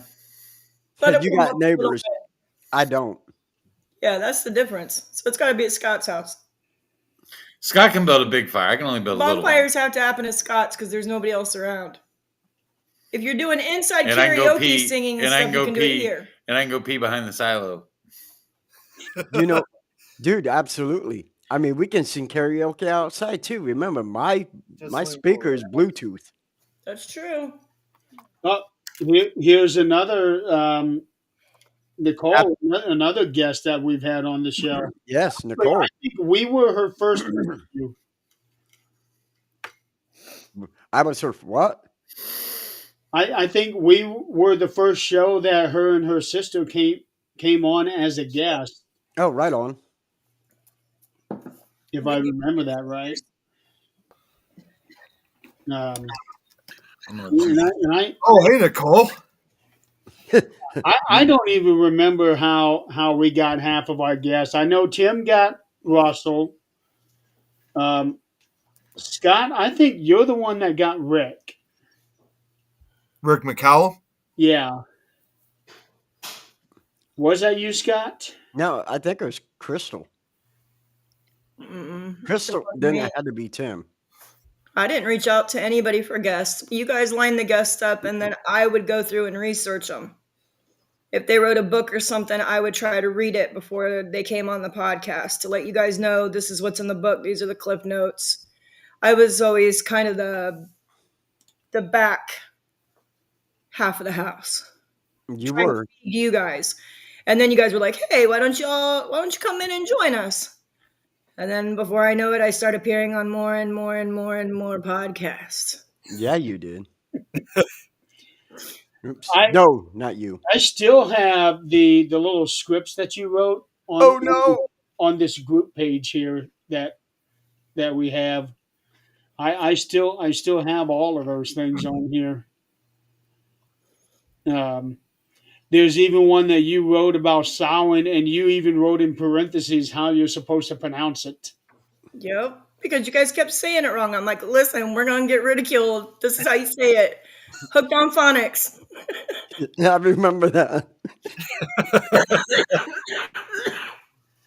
That Halloween episode that we did was really That was So a much rare one. Even with Scott's special zipper malfunction. yeah. You know, and Mary Williamson still talks about that.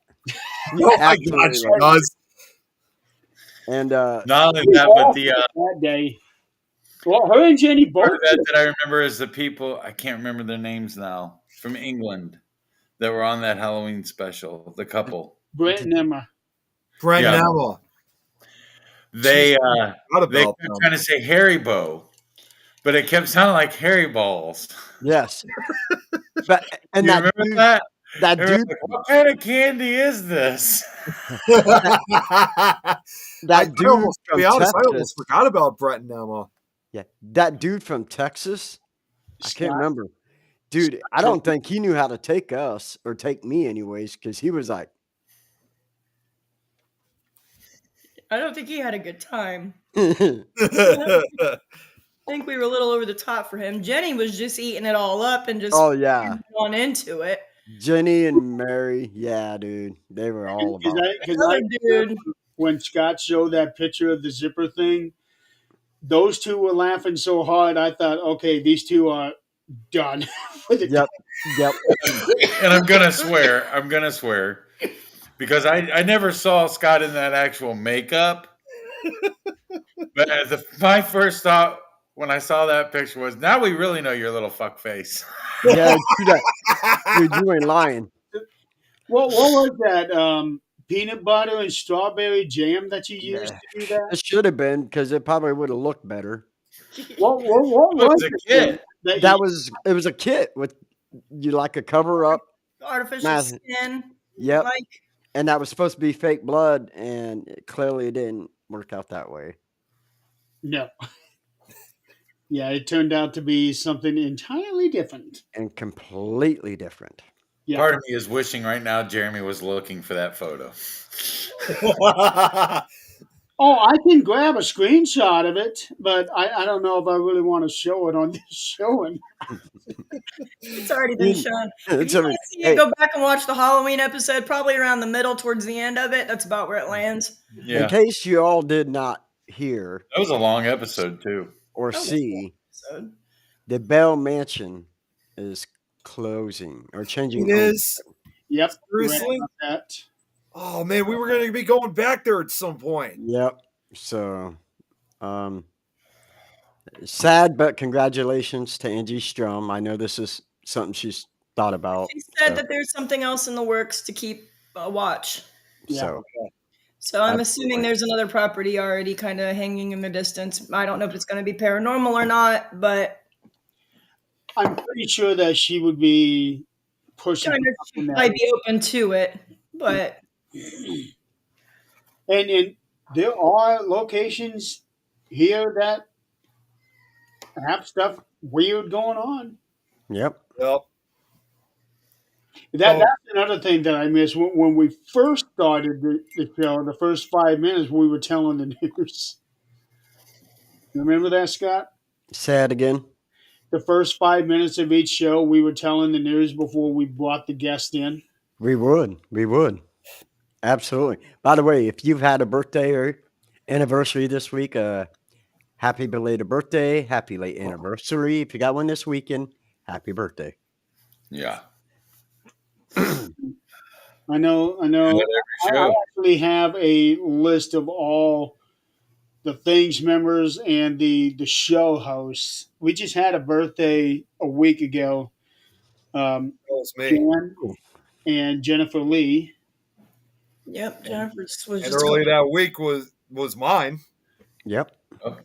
And then the next one that we have isn't until the 14th, and that's Joe. Which he wants to do a special show for his birthday. In fact, he's like inviting all of us.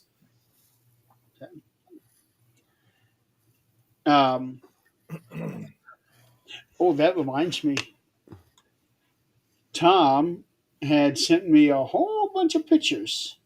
Uh-oh. Tom Nelly or Tom McNicholas? Yeah, Tom McNicholas. Oh, okay. Oh God! Oh, if it's coming from him, oh God, no! I got no reactions are probably going to be. Oh, I remember the first time I met Tom at the Fort Wayne DeadCon. He was such a nice guy. I really liked Yeah. Tom. Yeah, he was a really good dude. He and I were just doing a show together on Cat Hobson's show last week. And I introduced the Mr. Muley there to Oli's Pizza. Yes, that. Oh my God, that stuff was good. Yeah. And I knew I had to save one piece for Tom's. Like, and I even said to him when I got back, because he was already asleep. I'm like, Tom, you wake up the next morning. I know this should be more something for lunch or dinner, but you got to try this. This is Yeah. so damn good. No, wait, I don't think he was sleeping, but he was. He decided to stay, but it's like, you got to try this. Yeah. Jeremy, I'm really surprised you don't have a best of the 13th Dimension reel. He did. He did at the beginning of the show. That's what it It was. was 5 minutes long. Oh, well, it didn't come up. I went to 13th Dimension page and there was nothing there. Then I had to It's Yeah, For see, whatever not reason, broadcasting on the it's not page. streaming. I don't know why. I haven't had that issue before. So I have no idea why it's not streaming on that channel. That pisses me off too. See, remember all the sages, Jeremy and Scotty? My sister's dog scared the shit out of us on I that. remember that. You guys met at the Bell Mansion. Wow, check that out. Yeah, definitely. Yeah, I don't absolutely. remember that. With her dog, I don't remember that one. No? No, I don't. I remember having them on, Yeah. but I Turn don't station. remember that particular thing.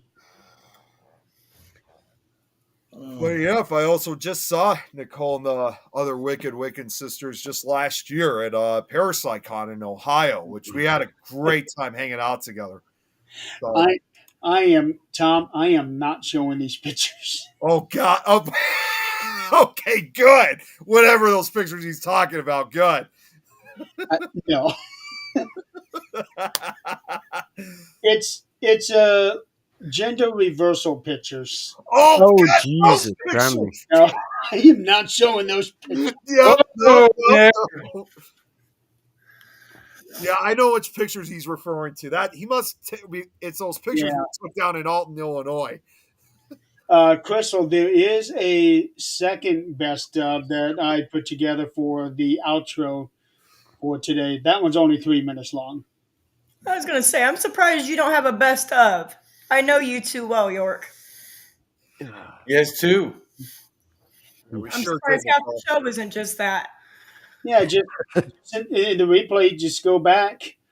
You showed me twice doing the Marilyn Monroe thing for Scott's birthday. You know, I almost reposted that again for Scott's birthday this year, but I was like, I better not. Oh, speaking of Scott's birthday, I was pissed off. I made this little banner for him, and I was trying to post it on your page, Scott. I was actually on your page, post on Scott's page. I put it on there, hit enter. It shows up on my page. I remember you saying that, and I'm like, oh, It no. did it 3 times before I finally gave up. I don't have know no- why that I did- happened. I have no idea. Oh, Yeah. and Scott has an evil twin sister named Sarah. Did you see that? Yeah, I've seen Sarah because I told Sarah to give you her hair. That's Yep. right. That's okay. In 2 weeks, I can give Tim my hair. There you go. That you can. And Just and put it on. the funny thing is, I've Gorilla actually Glue. had somebody ask me to give her my hair when I cut it all off one year. I think Nick missed that. I'm gonna take Jeremy's hair and Gorilla Glue on Tim's head. You know, I I'm gonna be still there. have that Gorilla Glue can that Brad bought me at Perry Unity. I still have that to this day. Did you ever use it? No, I haven't even used it yet. I don't know what to use it on. Tim's Now we head. know. Tim's head and Jeremy's hair. Kind of looks like a cantaloupe, doesn't it? Yeah, Yeah, just- see, he's already got the line on his head, so just stay inside the line. If it's in a can like turtle wax, I can just like buff I was it going to on. say, yeah, or just put Gorilla Glue on it. He'll never lose hair again after that. Right. I'm a JB Weld guy myself. Well, and as I always keep saying, you know, he should actually do that and then sue the hell out of Gorilla Glue for it, because in the end, it doesn't say on the warning label, don't use glue. I mean, don't glue with your hair, or don't glue hair on it. Yeah. It probably does now that they got sued by that lady. Yeah. Yeah, I mean, there was a lady who did it before that, and look what happened to her. Oh Lord. There was I think I might have said this joke multiple times. There was a podcast that said that. He's like, yeah, there was a lady who did it. She's famous. And they're like, well, she's infamous. Infamous. Yeah, no. Right. I can't imagine what goes to. At what point do you think I'm going to put Gorilla Glue in my hair? Well, Probably if her weaves came out and she needed it put back in right then, and that's all she had that she knew would keep it attached. yep. She said now since then she can't use any chemicals in her hair. Yeah. Yeah, Oh, no I'm chemicals sure. at this point. And it's gotten even to the point that, not surprisingly, even SNL has made a parody on that too. They make I'm just saying, if you're gonna put Gorilla Glue in your hair, go ahead and use gum to try to get it out. Yeah. As they No. in the segment of SNL, they were like, every day as many as one people fall victim to using Gorilla Glue as a hairspray. They would have worked in the '80s. They would have used Gorilla Glue to keep Oh, I'm their sure they would have, especially for those crazy hairstyles they had back then. Aquanet Oh, was that was a lot of Aquanet then. Yeah, it was. Although I don't think Gorilla Glue came into existence until like the 90s. I think it's only been around for 30 years. Yeah. And there was No idea. a guy who said that when he was younger. I think he said it was like in the 80s this happened. And not to get too graphic, he actually had 2 of his fingers cut off at one point. And this was one of the guys that started the jokes with Gorilla Glue. So I was like, well, you should have used Gorilla Glue to glue them right back on. And the response he gave is like, they didn't have Gorilla Glue back then, man. I predate Gorilla Glue. And now Right. they've come out with all of these, the strongest tapes in the world. They had the Gorilla Yep. tape. Then they came out with Alien tape. And now Yep. we have a Tyrannosaurus Rex tape. Oh, Which jeez, I have, really? Yep. Yeah. 1994 is when Gorilla Glue came Yeah, that's out. what I meant. It was like over 30 years. And okay, and also just so you know, Jeremy, I just received those same exact pictures that Tom sent. Yeah. I got it too. I'm sorry, Tom. I cannot in good conscience show those pictures. You showed me in drag. Jeez. Yeah, it's definitely from when we were down in Alton. Okay, touche, Tim. Yeah, I've worn lots of hats on this show. Oh, I've got videos of Scotty that make Scott blush. He's already done told me if I show anybody else. So help me God, he's coming for me. You know what night I'm talking about? I know what night Yes, you're I talking. do.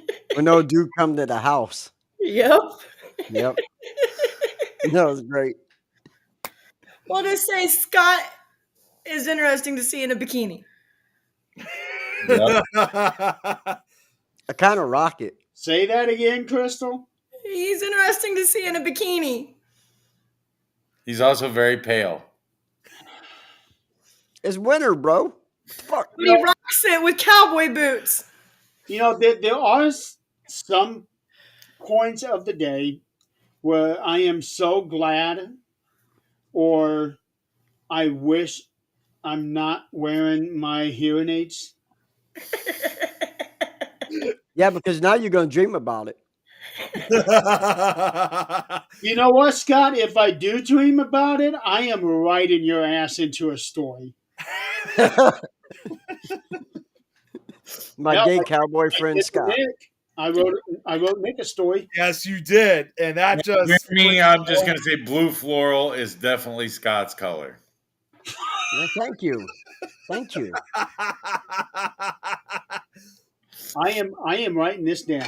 I filled it out pretty well.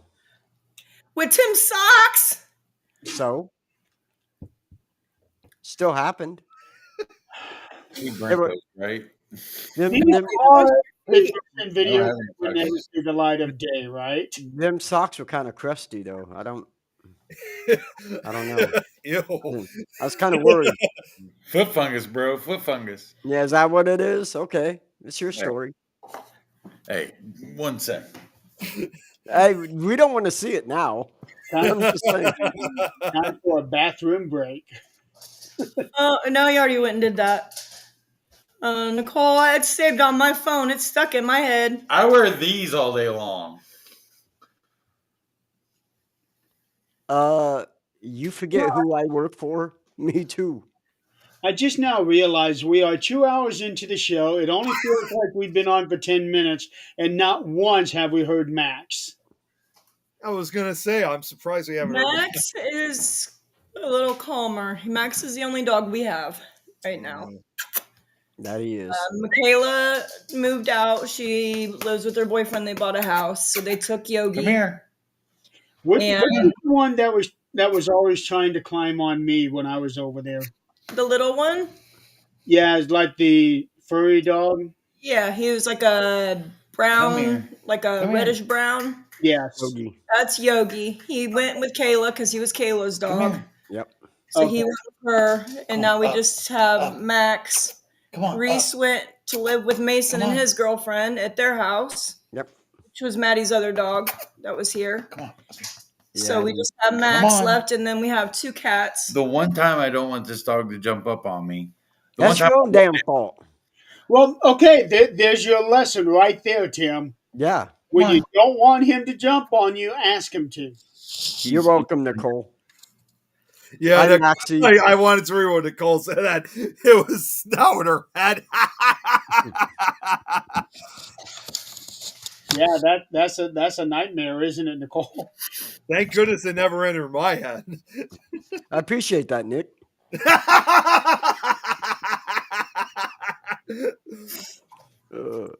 Now we've had I don't know if you noticed, Crystal, but we've had some people saying this cannot be just a one-off.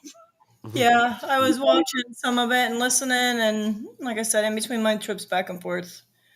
Yeah, you guys got to come back. Just life has been so chaotic. Yeah. That it is. Oh, I know. It's like Little everything man must all have been four of out. us all at one time. He sounds horrible, so he's back in bed. So you hear him? Yep. All four of us got hit with something within a 3-month period.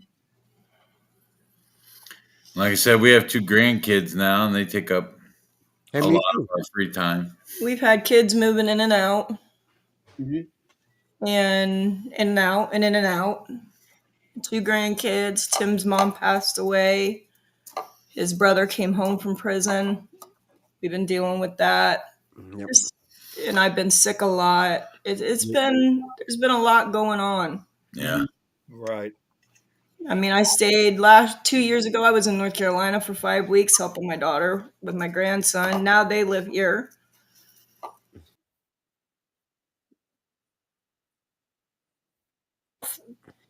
Jeremy, you've been dealing with all the stuff with, your injuries and all that. And then Nick, you had the brain bleeds. I mean, life is just, It's we're been getting rough. old and life is kicking our ass is what the problem is. Yeah. Yeah. Yeah, That really. I it said is. at the beginning, That it is. he showed a video at the beginning, and you can really see the change in my facial accessories over the years. Well, I was actually watching the first hour of the first show of season 2. And Crystal was talking about the length of my hair from the first time we did the show at Perry Unity Yep. to how it is now. And I'm kind of going back there, and I see the difference in Tim's beard. Yeah. And it's just amazing how things change, and it's not always physical. Yeah. Well, and We in a both- way, I've also kind of changed a little bit too, because again, since the brain bleeds and stuff, I mean, I've been exercising on a regular. I've been starting to find. When I had my birthday celebration, obviously you kind of had to cheat, but I've been getting back on track, and since then I'm officially back, and I've lost almost 30 pounds. Dude, that is It was amazing. requirement to Yeah, cheat man. on your birthday. I know pretty after- much. Thank you, Nicole. After I had my strokes in 2019, I lost, how much weight did I lose? I don't know. Almost 80 pounds. Oh, Yeah, you wow. lost quite a bit. Yeah, I was 305 at my heaviest, and I'm 225 now. So Yeah, I've seen Tom. I'm still friends with Yeah, Tom. he had issues He's himself. had issues. I mean, I see a lot of people now that are struggling with a lot of different things. People from the paranormal that I still communicate with, and I'm still friends with. I used And to- it's crazy all the stuff that's It is. going on. I used to joke with my mom, because my mom would always tell me when I was growing up, say, "You're going to regret that when you get older. You're going to regret that when you get older." So I used to joke with her before she passed. I would say, "Why didn't you ever tell us this was going to get worse when we got older?" I told you that a million times. Yep. What do we got here? Yeah, I just got it too. I'm wondering what this is. I mean, I'm not old enough to be just sitting around talking about the weather all the time yet, but I am. it's getting there. So what do we have here? It's a snapshot. Yeah, Jill got a screenshot of us. Just waiting to see what she's typing because she's still typing right now. Is she?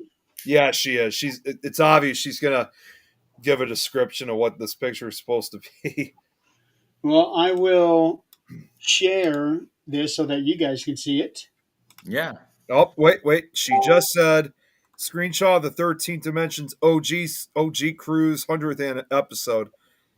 Oh, damn. Oh, okay. Yeah, that's a good picture, actually. Right on. Yeah, I like it. Thanks, Jill. Yes, thank you, Jill. Appreciate you.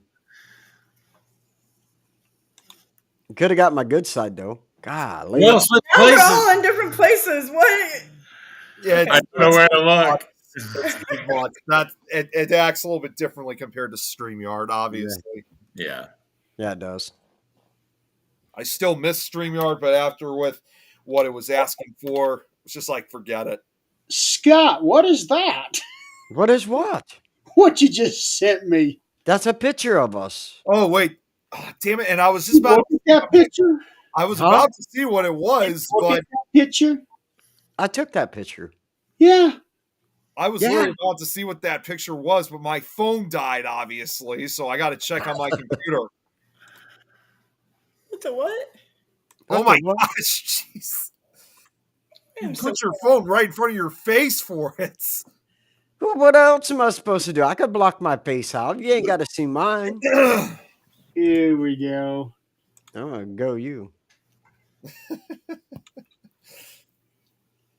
See? When you do it, that's how it's going. Look at that. Oh, don't worry. I already got it. See? Here you go. That's Now a you picture. can get it. That's a good picture. Hi, Bubby.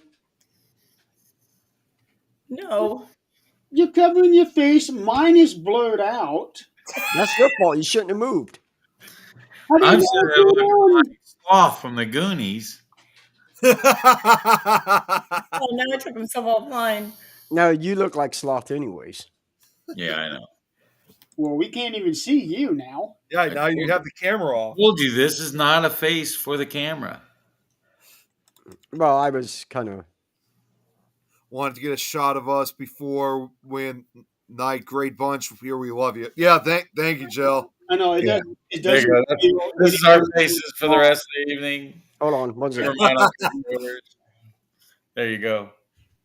But yeah, what Scott was talking about earlier, when everything is happening, he was asking me to bring Nick on before he suggested that. He was encouraging me to keep going on with the show, and I was adamant. I was not going to continue the show on without you guys, because it wasn't right to do that.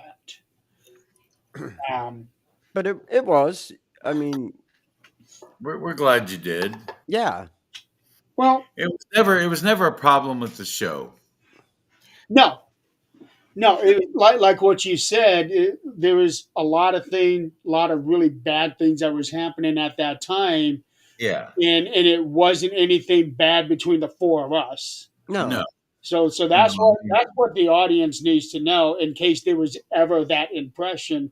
There A was real reason why the two of us decided to back off All was of we it- had gotten accused of some stuff, and Anybody we weren't. who's in the paranormal field and takes any of this and really dives into it like we all have, and most people who watch this do, you realize that there is, much like in today's world with the political stuff, there's a lot of drama and a lot of BS that happens within the paranormal, and it's very cliquey.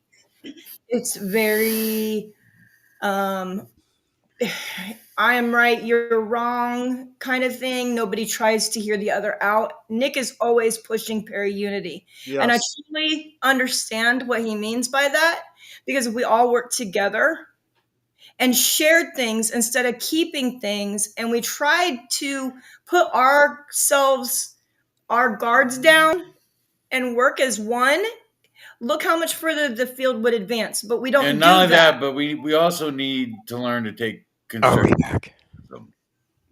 I'll be back. Okay. Please, I got okay. the April Ticker Night meds. Okay. We also need to learn. Is not here. We also need to learn to take constructive criticism. So, in With all saying of the- that, if when- I put forth a piece of evidence and you find something that can debunk my piece of evidence, I need to be open to your method and your process. And I think everybody can learn from one another, and we could actually turn this into a legitimate science accepted by the scientific community if people would put their pride aside and actually try to do this as a unified front. There's only one person that I can think of right offhand that is actively trying to do that. But, just like everybody else, he has people that are trying to Right. detract him. But all of the drama, all of the BS, all of the back and forth, all of the clickiness, that was never why I got into the paranormal. That was never something I wanted to be a part of. I will be perfectly honest and open with everybody. I was a dance mom for 18 years. My daughter was a dancer. 16. Well, 16. She was a dancer. And I lived in the dance world. And if you've seen the show Dance Moms, you see how catty those women are. And they are just like that in real life, if not worse. And the we stayed out of it. paranormal got to be just as bad, if not worse, with some people. And I had to clear the energy away from me. I needed to focus on what I needed to focus on. And unfortunately, that meant me stepping back and stepping away from things. And this is the first podcast outside of Nick's birthday show on my way to North Carolina that I popped in for just a brief moment while I was going through the tunnels. You did one other time too when I had Scott on this show, and then Tim came on. Yeah, it would have been November of 23, December of 23. I came on it with them, and you came in with me a little bit. Yeah. Outside of that, I have not made an appearance on any other shows. I have not. I mean, I might comment in the comment section, but I have not shown my face since then. But those 2 times, because I don't want to deal with the drama of it, and it's sad. I enjoy It really is, and it's like It you is. guys all know too well. I know, of course, and I plan on doing it again in just a couple days when I make my holiday music posts. It's not just obviously to celebrate that particular holiday, but to kind of basically bring that message up or talk about what's been going on lately and trying to. It's not necessarily that I'm pushing people, but I'm just trying to remind people what we should be. And although I do get a lot of people in this community that does agree with me, unfortunately, for many others, they just don't want to hear it. They want to do things their own way. And I can only do so much, obviously. And this is one of those classic examples that if I'm even able to reach out to just one investigator about it, then that means I've done something right putting this together. Because when you look at those messages, they're not easy to put together. It takes a long time for me, and I know it's going to be the same. I'll turn your camera back on. I can't. April's coming in to take her meds, and she's requesting not to be on camera. So, Hi, April. Hi, April. Hello. So, obviously, it can take quite a couple of days. That's kind of how it was for this show, because for some people, we have made a difference. Like when Scott was talking about the messages that Natalie was telling him, just that alone made this whole show worth what we did. yeah. Absolutely. 100% I mean, agree. I loved talking to people, and there was some people that I got really close to. There was some people that I got really burnt by. I'm not going to go in and name names. That's between me and them, and obviously this thing knows. But I hate everybody equally. That's pretty much how I roll nowadays. But Excuse me? So that just But I mean, I like doing it. I liked having the interaction with everybody. There was so many people that I met that I would have never have met. I mean, Nick, you're one of them.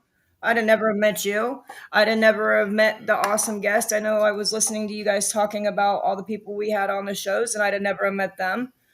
I was talking in the chats on one of, I think last week on your show, Scott's, the Jackass show, and Courtney Peterson seen me pop in and, hey girl, how's it going?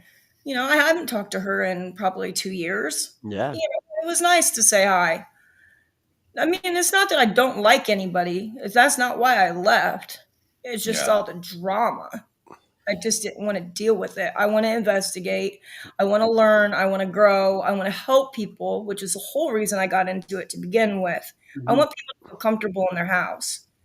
I've been called into private investigations with little kids. And no matter how the findings were, because we did debunk a lot of it, and it did turn out to be a bunch of BS. Right. The parents were feeding into the kids, and these little kids, 6, 7, 8, 9, 10 years old, are shaken with fear. Yep. Right.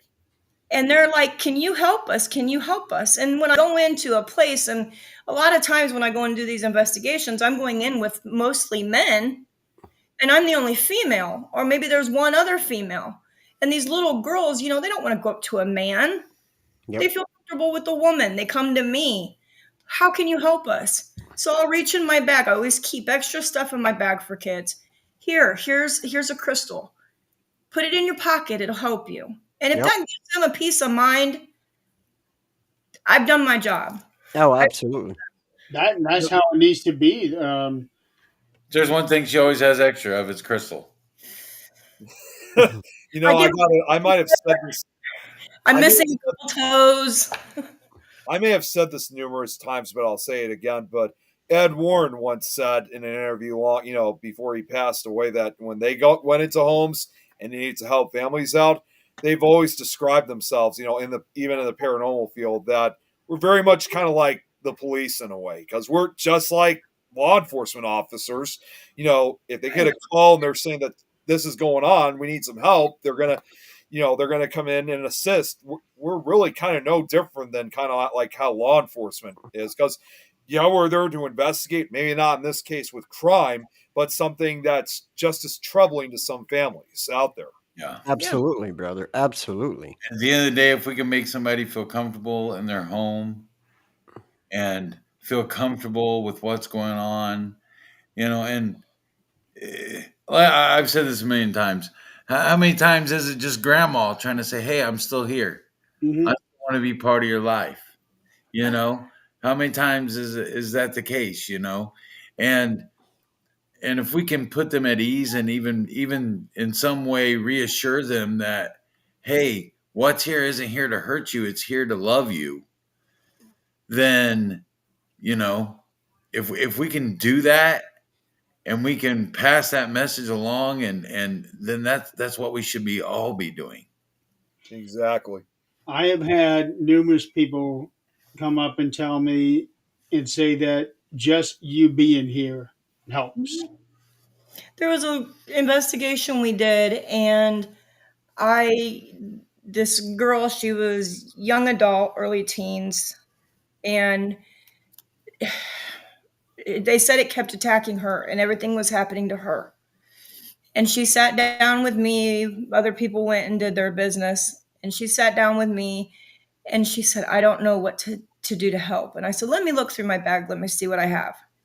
And I had found a chakra bracelet that I had put together. I normally keep one with me on every investigation. And I said, here, honey, you can have this. I said, put this on, just wear it. Let me see how you feel in a little bit. She came back over to me and she goes, I feel so much lighter. Just that little bit. Yeah.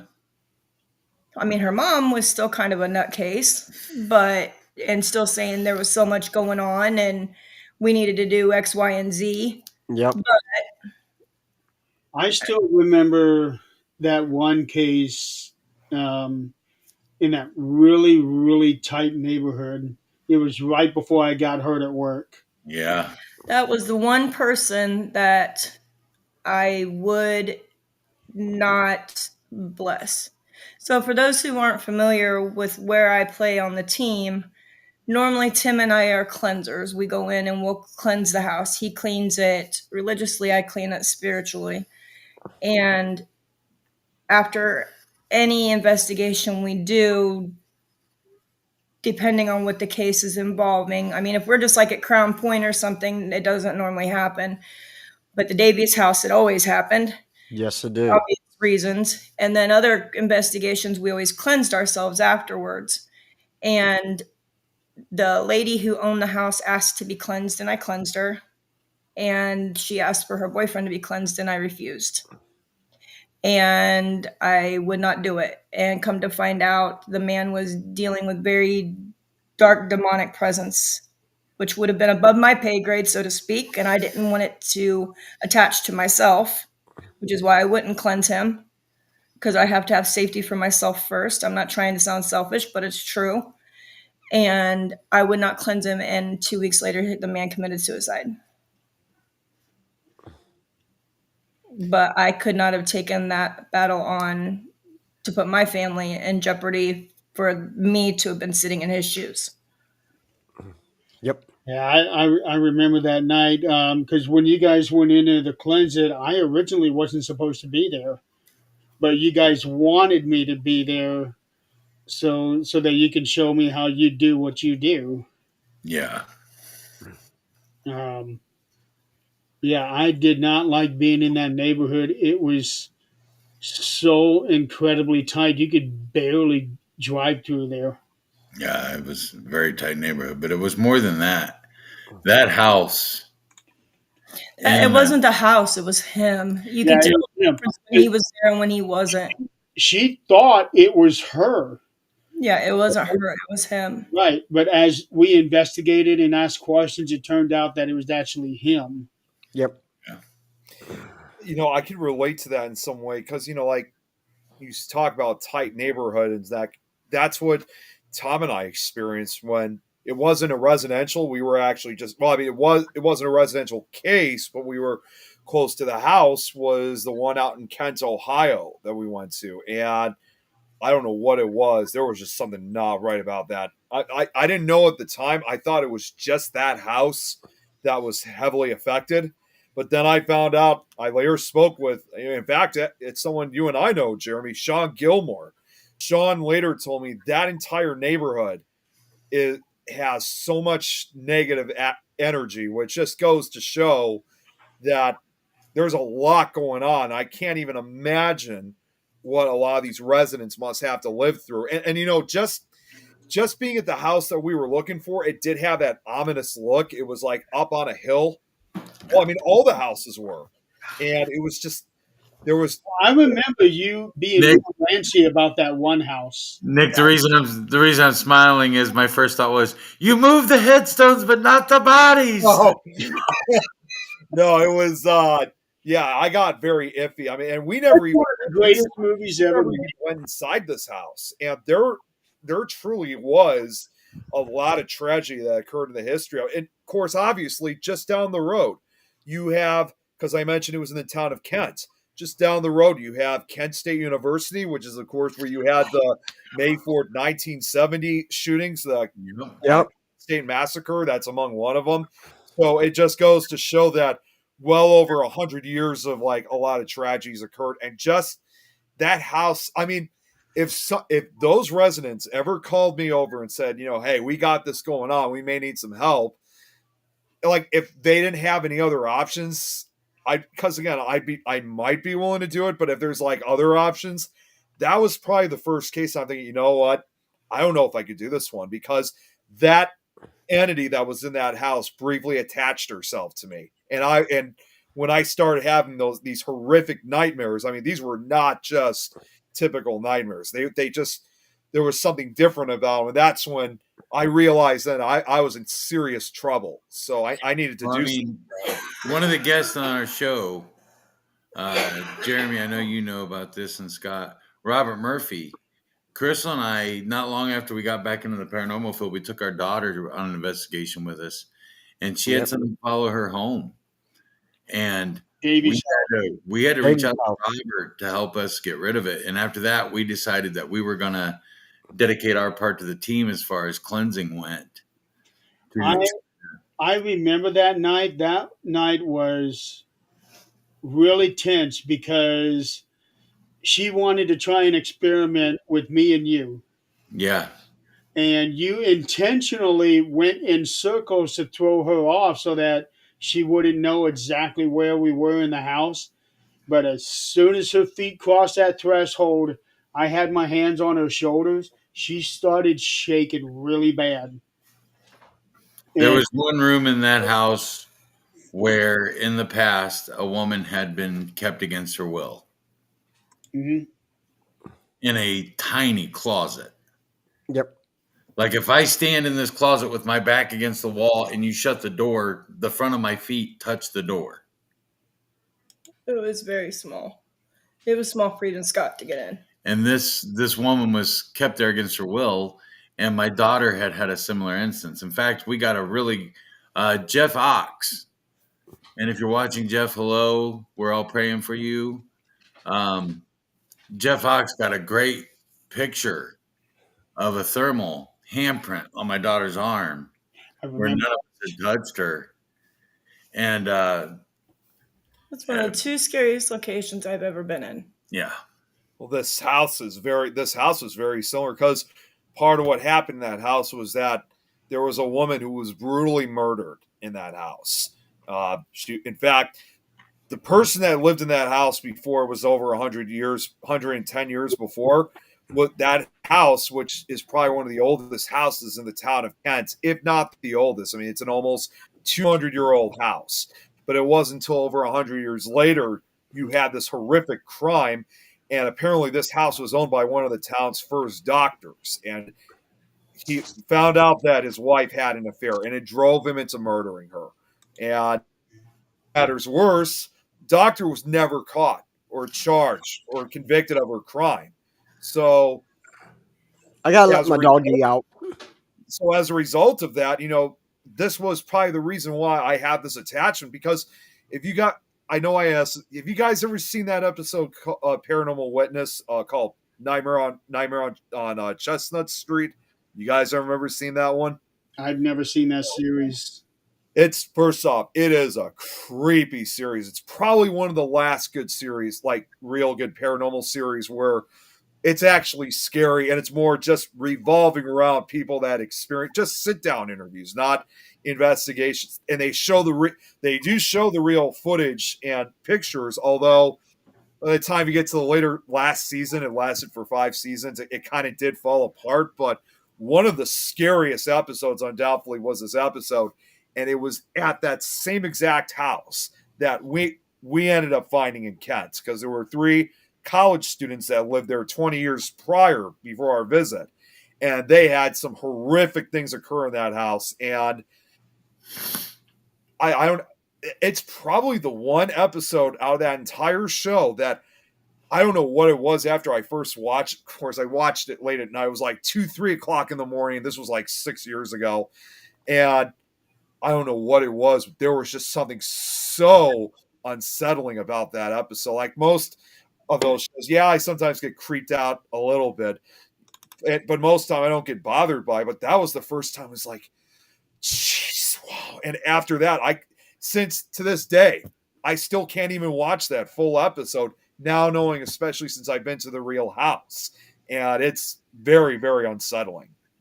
If anybody decides to watch it, all I got to say is watch it at your own risk. We've had a number of unsettling things happen to us, and not always while the 4 of us were together on an investigation. I want to get to this real quick, Jeremy. Anthony commented, yes, I can see that. Ever walk in a home and the air was heavy? Yes. Way too many times. Yeah. Yeah. There's certain places, there's certain areas and certain places, locations that we've visited that weren't even residentials. I cannot go in without feeling a heavy presence. I know one of them is at Randolph down in the basement. When I go down there, there's one area that I always have a problem with. And I've talked to other people who are sensitive the way I am, and they agree with me. Jason. Oh, what's up, buddy? Little late there. Bread and butter. Yeah, I mean, you just get that feeling anytime you go to a certain location like that. And it just, again, like this neighborhood I went to, I didn't know it was the entire neighborhood at the time. I thought it was just that house. But now, after what Sean had told me, now I have a better understanding of when you get those heavy feelings of energy. Well, there was one house that we went to, and it was right before we went to Randolph. Was that in Kokomo? Which one? Davy's house? No, the residential that we went to before we went to Randolph. That was Kokomo, wasn't it? Yeah. Yeah. That was the supposed succubus. succubus incubus. Yeah. Oh, geez. So- Seriously, one of those? So this guy, we see him. He is very wired. He is. You could tell he was extremely troubled. So we went through the house, me, Tim, Crystal, and we had Michael with us. Took I some, think that was a combination of two things. you know, Night well, paranormal. no, it wasn't paranormal. It turned out he was on an extremely bad alcohol withdrawal because he admitted to us 2 months before he quit drinking cold turkey. And Not only that, there were two other things. Remember was how us. high the EMF spikes were in that house? yeah, I do. Very sleep They deprived. were upstairs too. He was a victim of sleep paralysis as well. And the number two most common, there are three most common, I don't want to call them hallucinations. I'll call them lucid dream, or not lucid dreams, but dreams that sleep Dream paralysis. states. Yeah, dream states that sleep paralysis provokes. The number one is somebody breaking into your house. And the number two is an incubus succubus. That's right. That So guy I- had a birthday a couple of days ago. I didn't realize I still have him on my friends list. I haven't been to Penhurst yet, Jason. Yeah, we haven't been to Penhurst yet. We want to go. I've been really. See, I want to go to Penhurst because first off, I did a Nick Files episode on Penhurst. In fact, that was for the investigation we were supposed to be a part of a few years ago. If you guys, well, Jeremy, you know this. If you guys don't know what I've been doing late, I haven't done Nick Files for a while because again, I've been focusing on my audio projects, but I'm planning on getting back to it as soon as I finish this up. But what I often still do, however, is whenever there is an investigation coming up, and I'm not just expanding it just for us, it's for any team or something. So I've been taking in requests where if we have an investigation coming up, I'll actually do an episode of Nick Files to kind of promote as like a precursor to the investigation. You know, those who want to know There about you the history, the activity that goes. Of course, not everybody wants to know, but for those who do, this is what my show has kind of become in a way. So I've been doing that more recently with Nick Files. I just noticed the name change, Jeremy.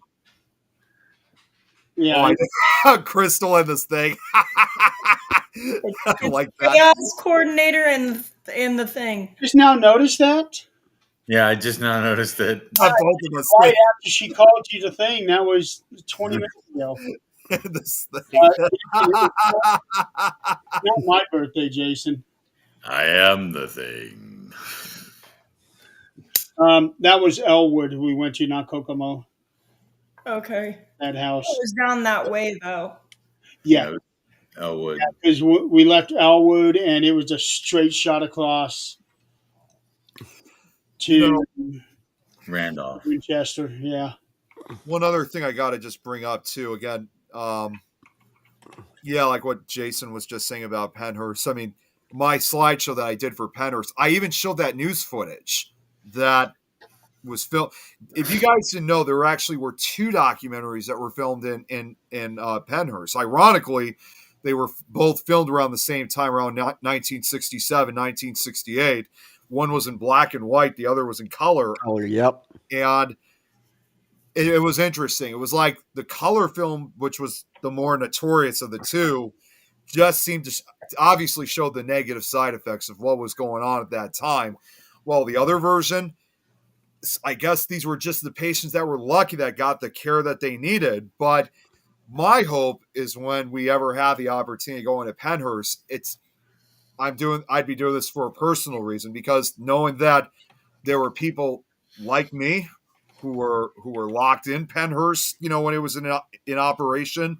I mean, I know they had different types of disabilities, but knowing that there were people like myself that were locked in there, I want to basically at least bring them some kind of closure that, I have autism, but we're not being locked up anymore like we used to. Times have changed, and I'm sorry that you guys didn't get to have that opportunity. Still are. What's that? Not necessarily locked up, but some still are, because Angelia was actually strapped to a chair most of her day when she was in public school. I've talked about this. Yeah. I mean, it just. Well, I mean, like, what I like more that those that were mistreated, actually like went through a lot more worse, and it was just, I would first say I'm terribly sorry for what they went through in life, but they're not doing it as much, and that we're not being kept in, but you get what I mean, though. Jason, with your question, do you want me to give you the Zach Baggins answer, or do you want me to give you the real answer? Davy's house, Jason. Yeah, the Davies house was disturbing. It seemed like every time I went there, somebody that I was with got attacked every single time. Because I remember Scott got scratched. Kayla got scratched. I got pushed down the stairs. She got pushed down the stairs. You guys thought I got possessed. You're always possessed.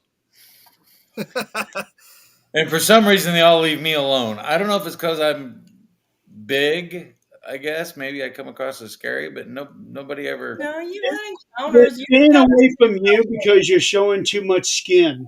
I did have an encounter. I did have an encounter at Crown Point. Yeah, they feel sorry for me because I'm bald. I had an encounter at Crown Point where, and I had never researched Crown Point Jail, the old Lake County Sheriff's Office. No research done on it, nothing. We got locked in a cell, and all I wanted to do was ram my head into the bars. I remember that. Yeah. Yep. That's all I wanted to do was just grab the bars and bash my skull into them. And I mean, it was so intense. Like my head just kept telling me, do it, just do it, just do it. And later, we did some research, and in our research, we discovered that two people committed suicide by ramming their head into the bars in that jail. Yep. I am going to be working on trying to get us back over there this summer. I want you guys there, and it'll be warm enough so that we can try to do that experiment that we tried to do last time when it got too cold. We won't freeze our asses off and have to stand in front of my little heater. Freezing. And I was so cold. Yeah, well, I'll never forget how freezing it was there. I am never going to say no to going to Crown Point. I'm just. I have sage. I have holy water. I have camphor. I have a whole bag of tricks. Yeah. That last time that we were all there, something bad did happen that night.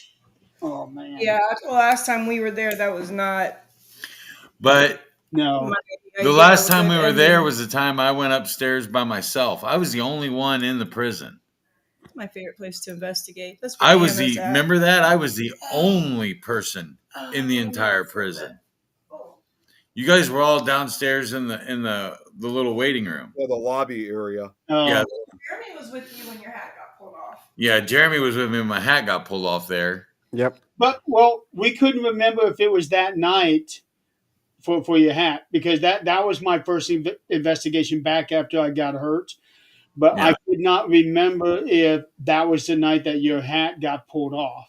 Can you go get that orange hat I wear to work? It's right there in the closet. Because I remember I went with Clarissa.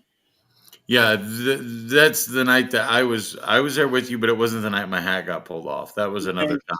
Because I was doing the experiment with my eye.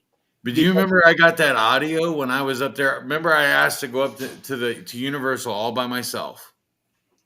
I didn't want anybody to go in there because I wanted to see if something was trying to tell me something about with the bashing my head into the cell thing. And I sat right in front of that cell again. An audio that you got? I don't. There was like it sounded like a whole group of people walking above me. I remember one audio that you did get. It sounded like somebody was throwing coins on the floor. Yeah, that was the very first time I was there. Jeremy, do you remember this hat? I wear it to work now, so it's dirty. But this is the That's the exact one same that hat got I was pulled. wearing. That's the one that got pulled up. That's the exact same hat. And literally it went from here to there And I was watching it when that happened. in an instant. Yeah. That was the trippiest thing. Something Yeah. just went whoop. Yeah. But no, I am going to work with Sandy about getting a date out there this weekend, this summer. I was going to I say, ain't going oh, this too weekend, soon. Jeremy. I said I'd never turn it down. I'm not going this weekend. No, I'm not going this weekend either. I already got plans for this weekend too. I got a lot of things between now and next Saturday to get ready for Louisiana. Well, not only that, but What are you going to New Orleans for? Bowling tournament. Ah, No, It's I'm not actually going to New Orleans. I'm going to Baton Rouge. Yeah, that's what I was going to say. He said he's going. I was going to say he's going to Baton Rouge. if you go For me. anywhere down there, get a French fry po' boy and some beignets. We're just saying. Last time I was in Baton Rouge, there was four of us walking around all around the convention center where we were bowling. We had a 10 o'clock bowling shift, 10 p.m., meaning we weren't going to be done until 1 in the morning. Before our bowling shift, there was a group of four of us. We were going everywhere around the outside of that convention center, trying to find a restaurant that was still open because one of our guys had a craving for crawdads. And that was a long walk because that's a big ass building, and it was hot. Which We building were all was this? sweating like pigs when we got back. Which building was this? It's the convention center in Baton Rouge.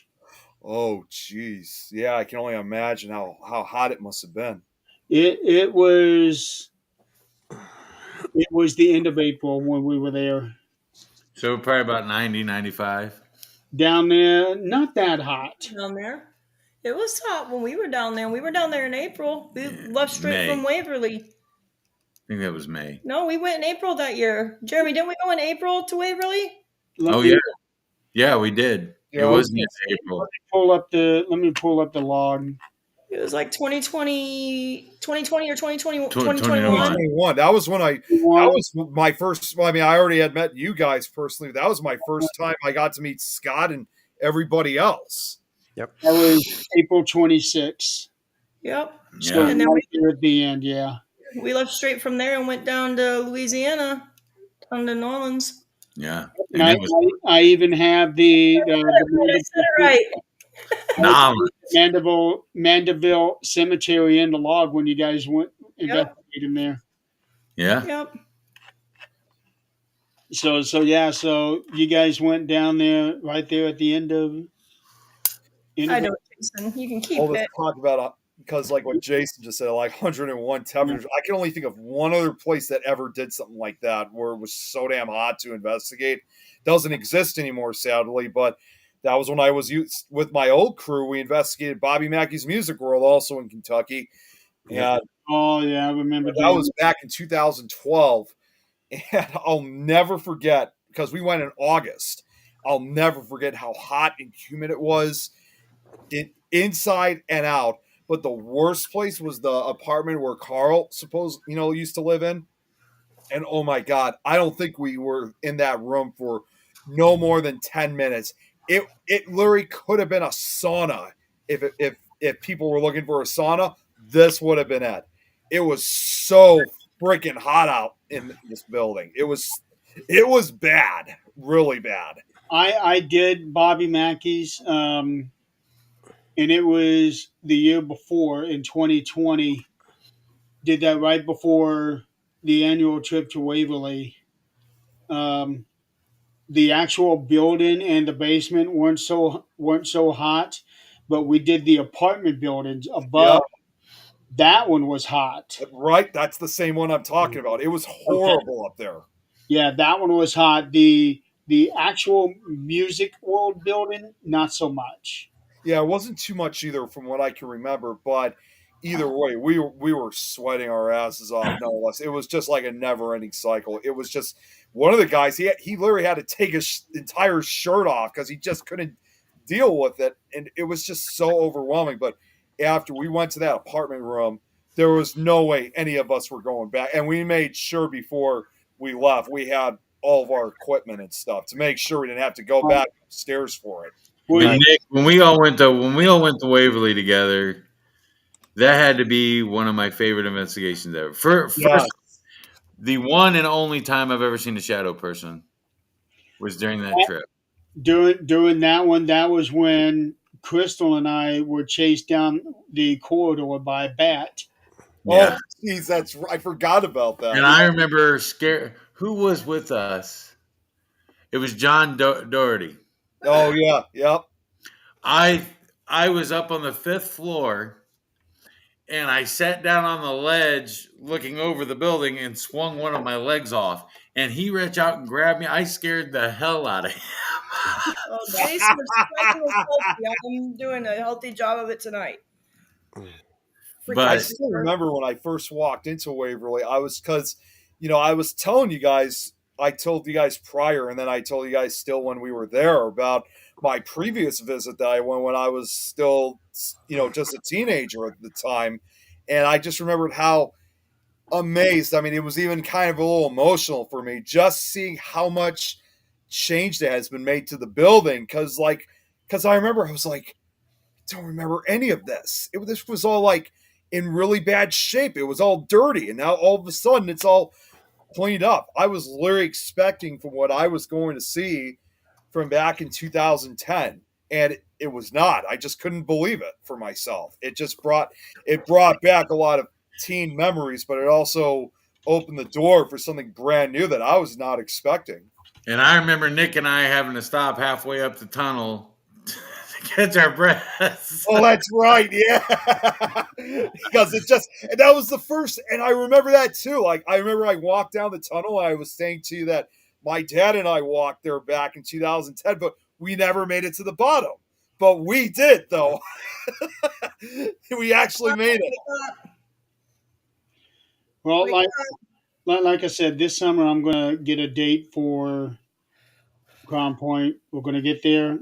We're going to do what we wanted to do last time. And Nick, you're going to bring Kate. I've been telling Kate several times. She's definitely interested in wanting to go.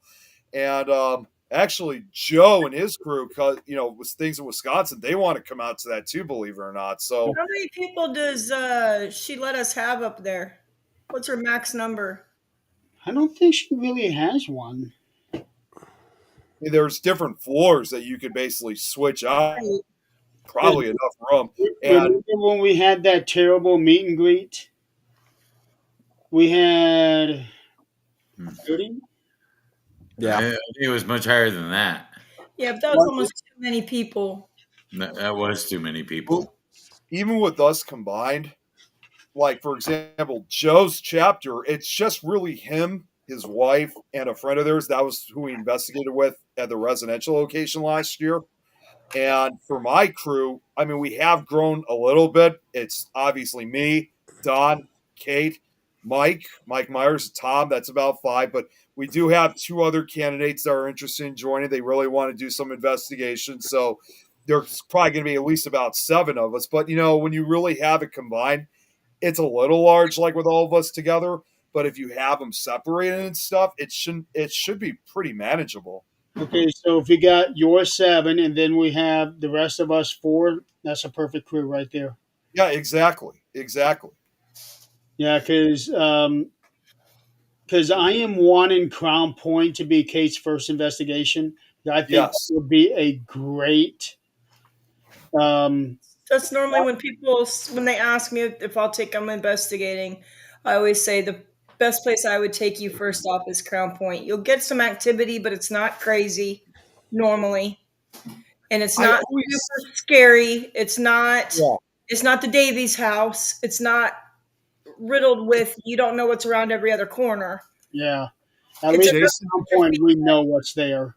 Right. Jason, Kate is she's a Unless close they friend read of ours. that Kate is a Universal. Go ahead, Jeremy. What were you saying? Member. Yeah, she's a member. Yeah, she's a fellow Things member. She's also been a show host on some of our shows here.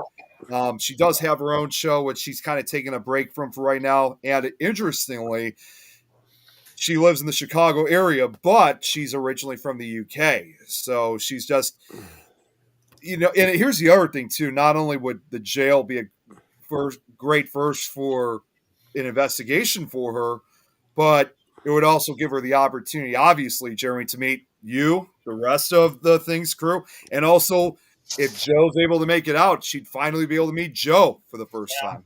I definitely want to team Kate up with Crystal because she can learn a lot from Crystal.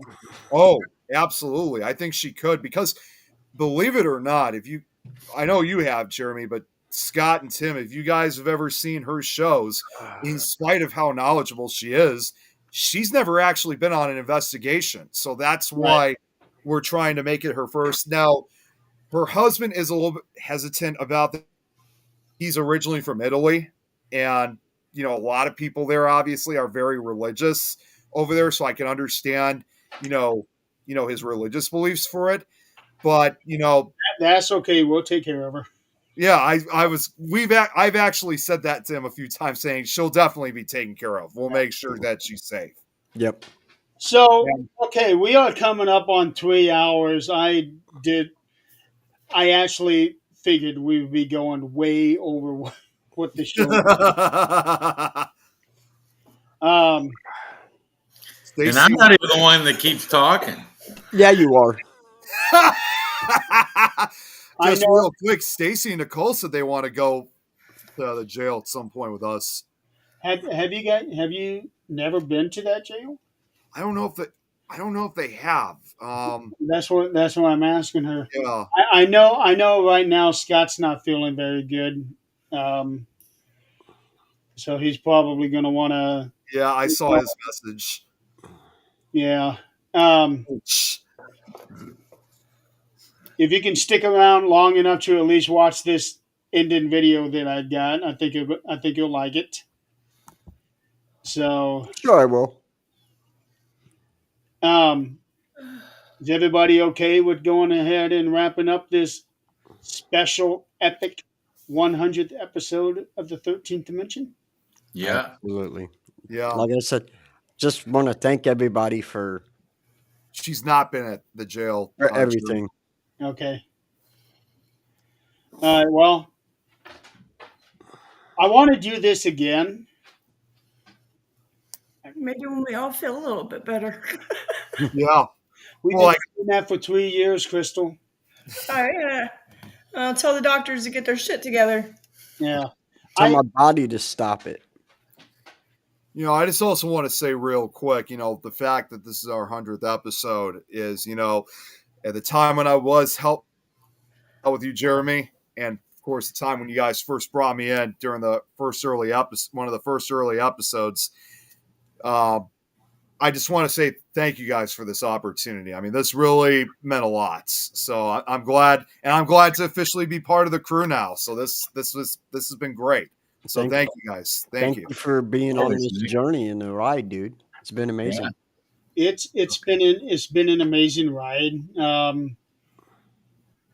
I hated the fact that the show had actually ended at one time because it was not going to continue. And then, because we all agreed 13th Dimension was done. Then a few minutes later, a few months later, I started to get that itch. And I realized, you know what? We're not that far from 100 episodes. Let's get up to that. And now, and seeing the reaction of everybody in the audience, I think we need to do something. I would like for us, even if it's like a once a month thing, I would like for all of us to get together once a month. Not only that, but I want to take the time to thank everybody that has supported us and everybody that comes on and comments and watches this show. It really means a lot to us as people, Yeah. not just investigators, but people. Yeah. And we love all of you. We're more than blessed to get to know all of you. So thank you for watching. Absolutely. It is it is a blessing that they have welcomed us. On Some their of the connections we've made with people too, it's such a blessing. Some of these people I wouldn't have in my life if I hadn't done this, right. and I'll forever be grateful for them. And be grateful to that, again, not only just bringing me in, to help you guys out, but the fact that, again, when I was mentioning earlier that I was establishing all these international connections and stuff like that, that with part of my help, you guys wouldn't have gotten some of those international, I mean, not all of them, but some of those international connections would have been possible with what I was able to bring. So it's like you guys had benefits for me. I also had benefits for you guys. We benefit each other, and I think Scott said this, that we were able to bounce off of each other and feed off of each other effortlessly. Absolutely. It's funny to think. I mean, yes, I've now, maybe it's because of this show. I don't know what it is, but it's like now all of a sudden it's like everybody wants me for all these shows now, which I will admit does get overwhelming and tiring. But at the same time, though, nonetheless, Jason, even if this is the case, in some way, this always draws back to like my visit when I first came on here on 13th Dimension. And I couldn't regret any of that. So that's what I love so much about being part of this. Everything for me circles back to the 13th Dimension because it was actually, I think for all of us, it's the first time we've ever been on a show. On a podcast, yes, I did selling on the internet, but yeah. I mean, it's crazy to think that when we all started doing this, and the first time I was a guest, Nick, was with these two guys, and the whole Vlad the Impaler thing, and I ended up doing maybe 8 or 9 shows just on Vlad the Impaler. Too damn many. You said a whole slew of them. Yes, you did. Compared to what I have to do nowadays, oh my God, it's probably even worse. But the truth is like it was really cool. I got contacted by the Whitby Dracula Society not long after the episode from the 13th Dimension, and became an honorary member of the Whitby Dracula Society because that's where Bram Stoker wrote the book. Yeah. So yeah, it was really cool. But so we have a local celebrity in the building, guys. No. I know a lot about one guy in history. Okay, I'm not seeing those royalty payments. Yeah, right. See, if I could just say one thing about 13th Dimension too, is that although it was not my first time appearing on a podcast like this, because I had been on a guest previously on other shows, there was just something so different about 13th Dimension compared to all the other shows before and after when I made that first appearance. Now, almost 5 years ago, I cannot believe it. We were family. Yeah. It was like Nick, it was like saw you as this cocooned person that just opened up and spread out from there. Yeah. Actually, Tim, I think that would really be true for all of us. Oh yeah, yeah. Yeah, because like all the other shows that I was on, yeah, there were. First off, a lot of those shows that I was starring, I was in as a guest. Most of these podcasts no longer run. There's still a few that do, and every now and then they'll bring me in, like as a guest. But for this one, there was a part of me that just told me that I think this one's going to succeed within the next couple years. I think some of these podcasts I was already well aware that they were not going to last too long, even if they were successful. But this one, I just felt there was just something special about it. And now that 5 years have passed, I was right, and we made it to 100. Not only did I eventually become part of the network and joined, helped co-found along with Jeremy and everybody else, but also eventually become part of the actual team because my previous team had fallen apart. We all started this network. Yeah, we all did. Yeah, sorry. But, it just went. I was absolutely right after 5 years later. This group has been known to go on for several hours. And with that, I'm getting ready to go back to bed. Yeah. Scott is getting She's tired. sick. For everybody who didn't know, she's very sick, so Yeah. she needs to go lay down. She was Yeah, I gotta get guest sleep. on the 98th episode, the night before we did our veteran suicide one. Right Yeah. on. Jeremy, I gotta get to sleep because I go back to video, work whatever tomorrow. you have going on. And Scott, we'll- I want one thing before we go. One quick thing. Scott, your final thoughts, and Jeremy, your final thoughts. You guys are the original hosts. Yes. Scott, you go first since you're the smart guy that thought this up. Well, I don't know about that, but Well, the truth is, Final you're thought. the one that started this whole mess. Final thought. It is absolutely amazing. I mean, the connections I made, the friendships I made, the friendships that got closer. I couldn't ask for anything better. To make a small little dream come a little bit bigger, and I'm the least known, just so y'all know,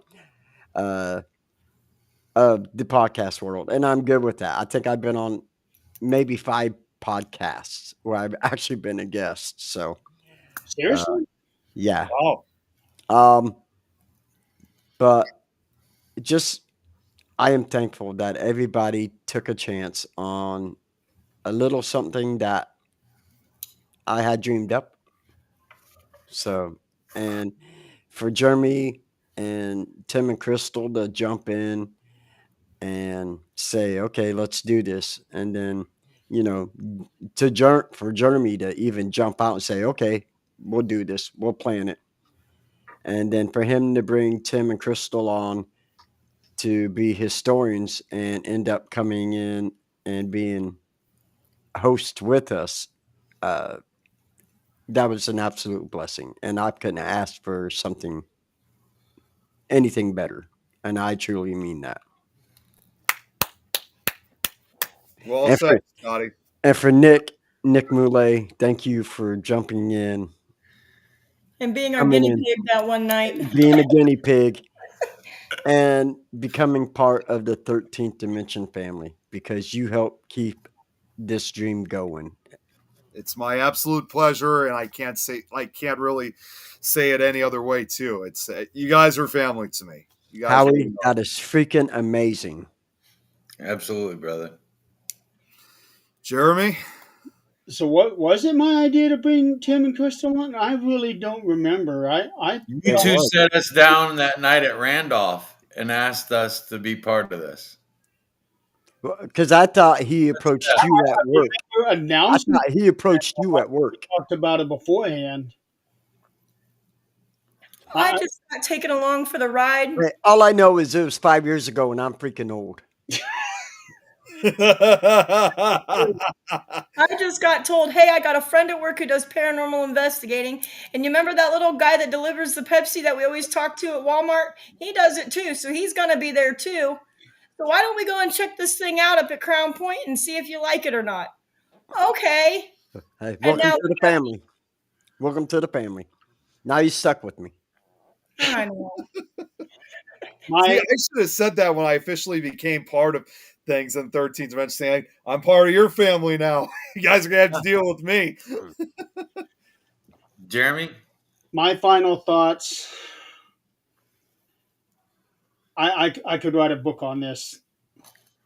Actually, I am. My final thoughts of the 13th Dimension is that this has been a life altering journey. Um, it took 18 months to plan this out. And while we did have a couple hiccups here and there for the first few weeks, in no time it became like a well-oiled machine. And that is how you know you have the absolute right people in the right place. And if it wasn't for this show, I probably would not have started Supernatural Talk with Adrian, Nick, and Eileen. If it wasn't for this show, the Things Network probably would not exist the way that it does and be successful like it is right now. And a lot of that success has to do with these people with me. I would actually lean towards more to Crystal on that because she took over the network when I got hurt really bad. She helped keep this thing going and running smoothly when I couldn't. I am forever indebted to her for that. And the friendship that we've had, you can definitely, and you can still see it on this show today. Yes. The kind of chemistry that we have. Oh yeah. It's just, granted, we used to talk every single day, all the time. My phone, ding, ding, ding, ding, ding, ding, all day long. I don't miss my phone going off. I don't miss that side of things. I don't. I don't either. But I do miss us talking very frequently because I know, because of everything that has happened and still is going on, we're not able to talk to each other for weeks at a time. Hell, I came to your house unannounced, literally.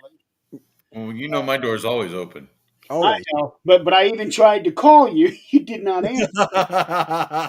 My phone is on vibrate all the time because my phone does not differentiate volume between notifications and phone calls. It's all grouped together under the same slider. You can't change that in your settings. No, No, believe me, I've tried. That's that's got to get a phone. Yeah, I got a ghetto phone. so. You don't want me with an expensive phone. So I got to spend time with Scott and then Tim and Crystal right before Christmas. And it was the last time that I had seen or maybe even talked to you guys since March. Maybe talked to you a couple times. We seen you in April at Tim's mom's funeral. Yeah. I forgot But about that was under the circumstances and very brief. So Yeah. Yeah, I forgot about that. Yeah, I did go there. And I appreciate it. I couldn't not go. Yeah. It was just one of those things where I was so busy trying to talk to everybody there that. See, and if I didn't live so far away, I probably would have gone as well. But being trust me, his mom was one of 11 with all the nieces and nephews Yeah. included. But yeah, Trust me, it there's a was- lot of it family was- there. Okay, well, still, I just would have thought it would have been the right thing to do. But it's hard to do that when you live 3.5 hours away. Yeah. There No, would have been no excuse for me to not go because you guys had been there for me through the worst of my times. And I had felt so guilty that I had not been able to be there for you guys. Because I remember the first time that you went into the hospital, Tim, I was in Colorado. Yeah. And after Crystal called, I was talking to Adrian. I'm supposed to be back home. I got to go see Tim, but I was okay. He's still around. I know that. But Okay. still, it's the principle of the thing. Like I said, you guys had always been there for me, and Always will be, dude. And you're still there for us. You still reach Yeah. out. I Sometimes life just takes over. Yeah. so and especially since I'm not working, I would have had no excuse to not be there for you at your worst time. We appreciate it. Yeah, there was no way I was not going to be there. And when I came to see you guys on right before Christmas, I think that was the first time I was with Scott in a bowling alley. It was. And I'm just saying, Jeremy, you'd whip my ass at bowling. well, maybe not right now. I bet you still would. I'd be curious to see because I bowled too. I kind of wonder what it'd be like if Jeremy and I ever bowled. Last week I did 4 games, and out of the 4 games I had a 184 average. It's better than me.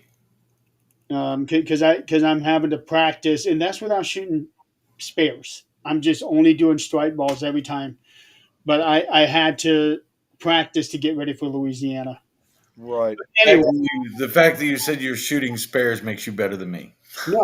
no, I am not shooting spares. Even when I leave corner pins, I'm still practicing that strike ball. And I was still averaging 184. Speaking of Kate, by the way, what we were mentioning earlier, she's trying to reach out to me about playing Minecraft. All right, Jeremy, play the video.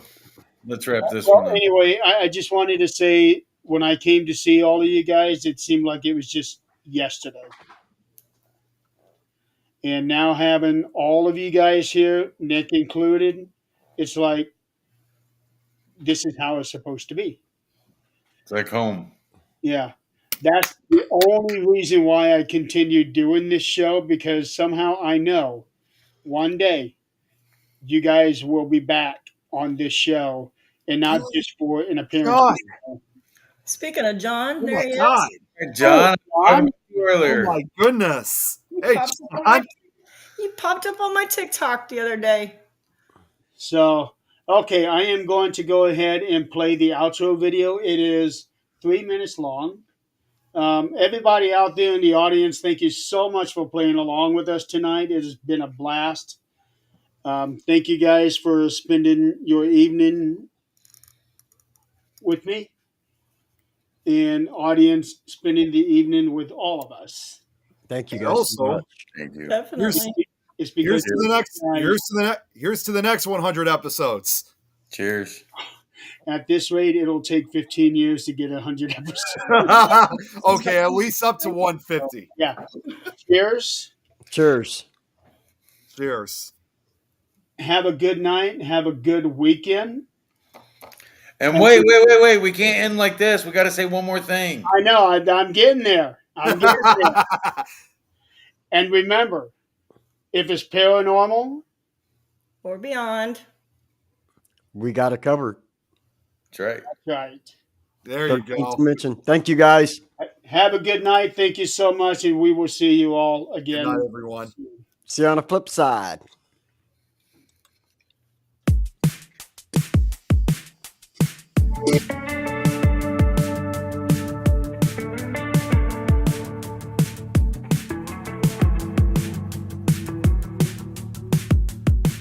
Sunday morning breakfast laying in our bed.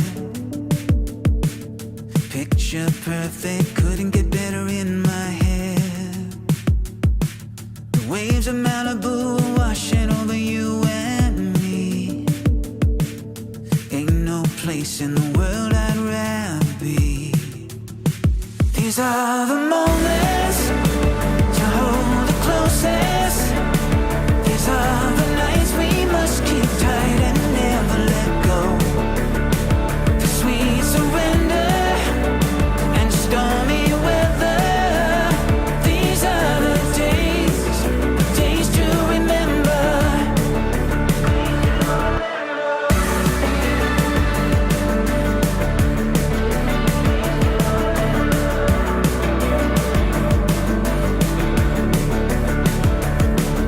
Standing by your side, watching the sun turn red,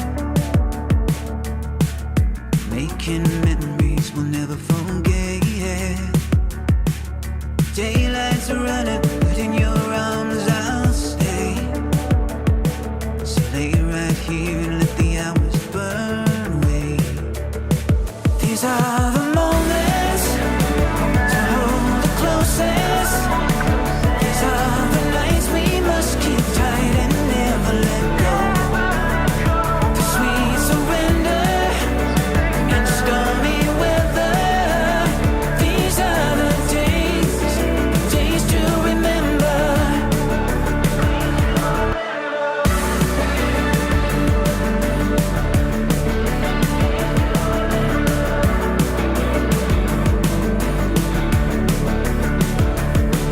Let's live our days our way with no regret. Years go by, but the best ain't over yet. These are the moments to hold the closest. These are the nights we must keep tight and never let go. The sweet surrender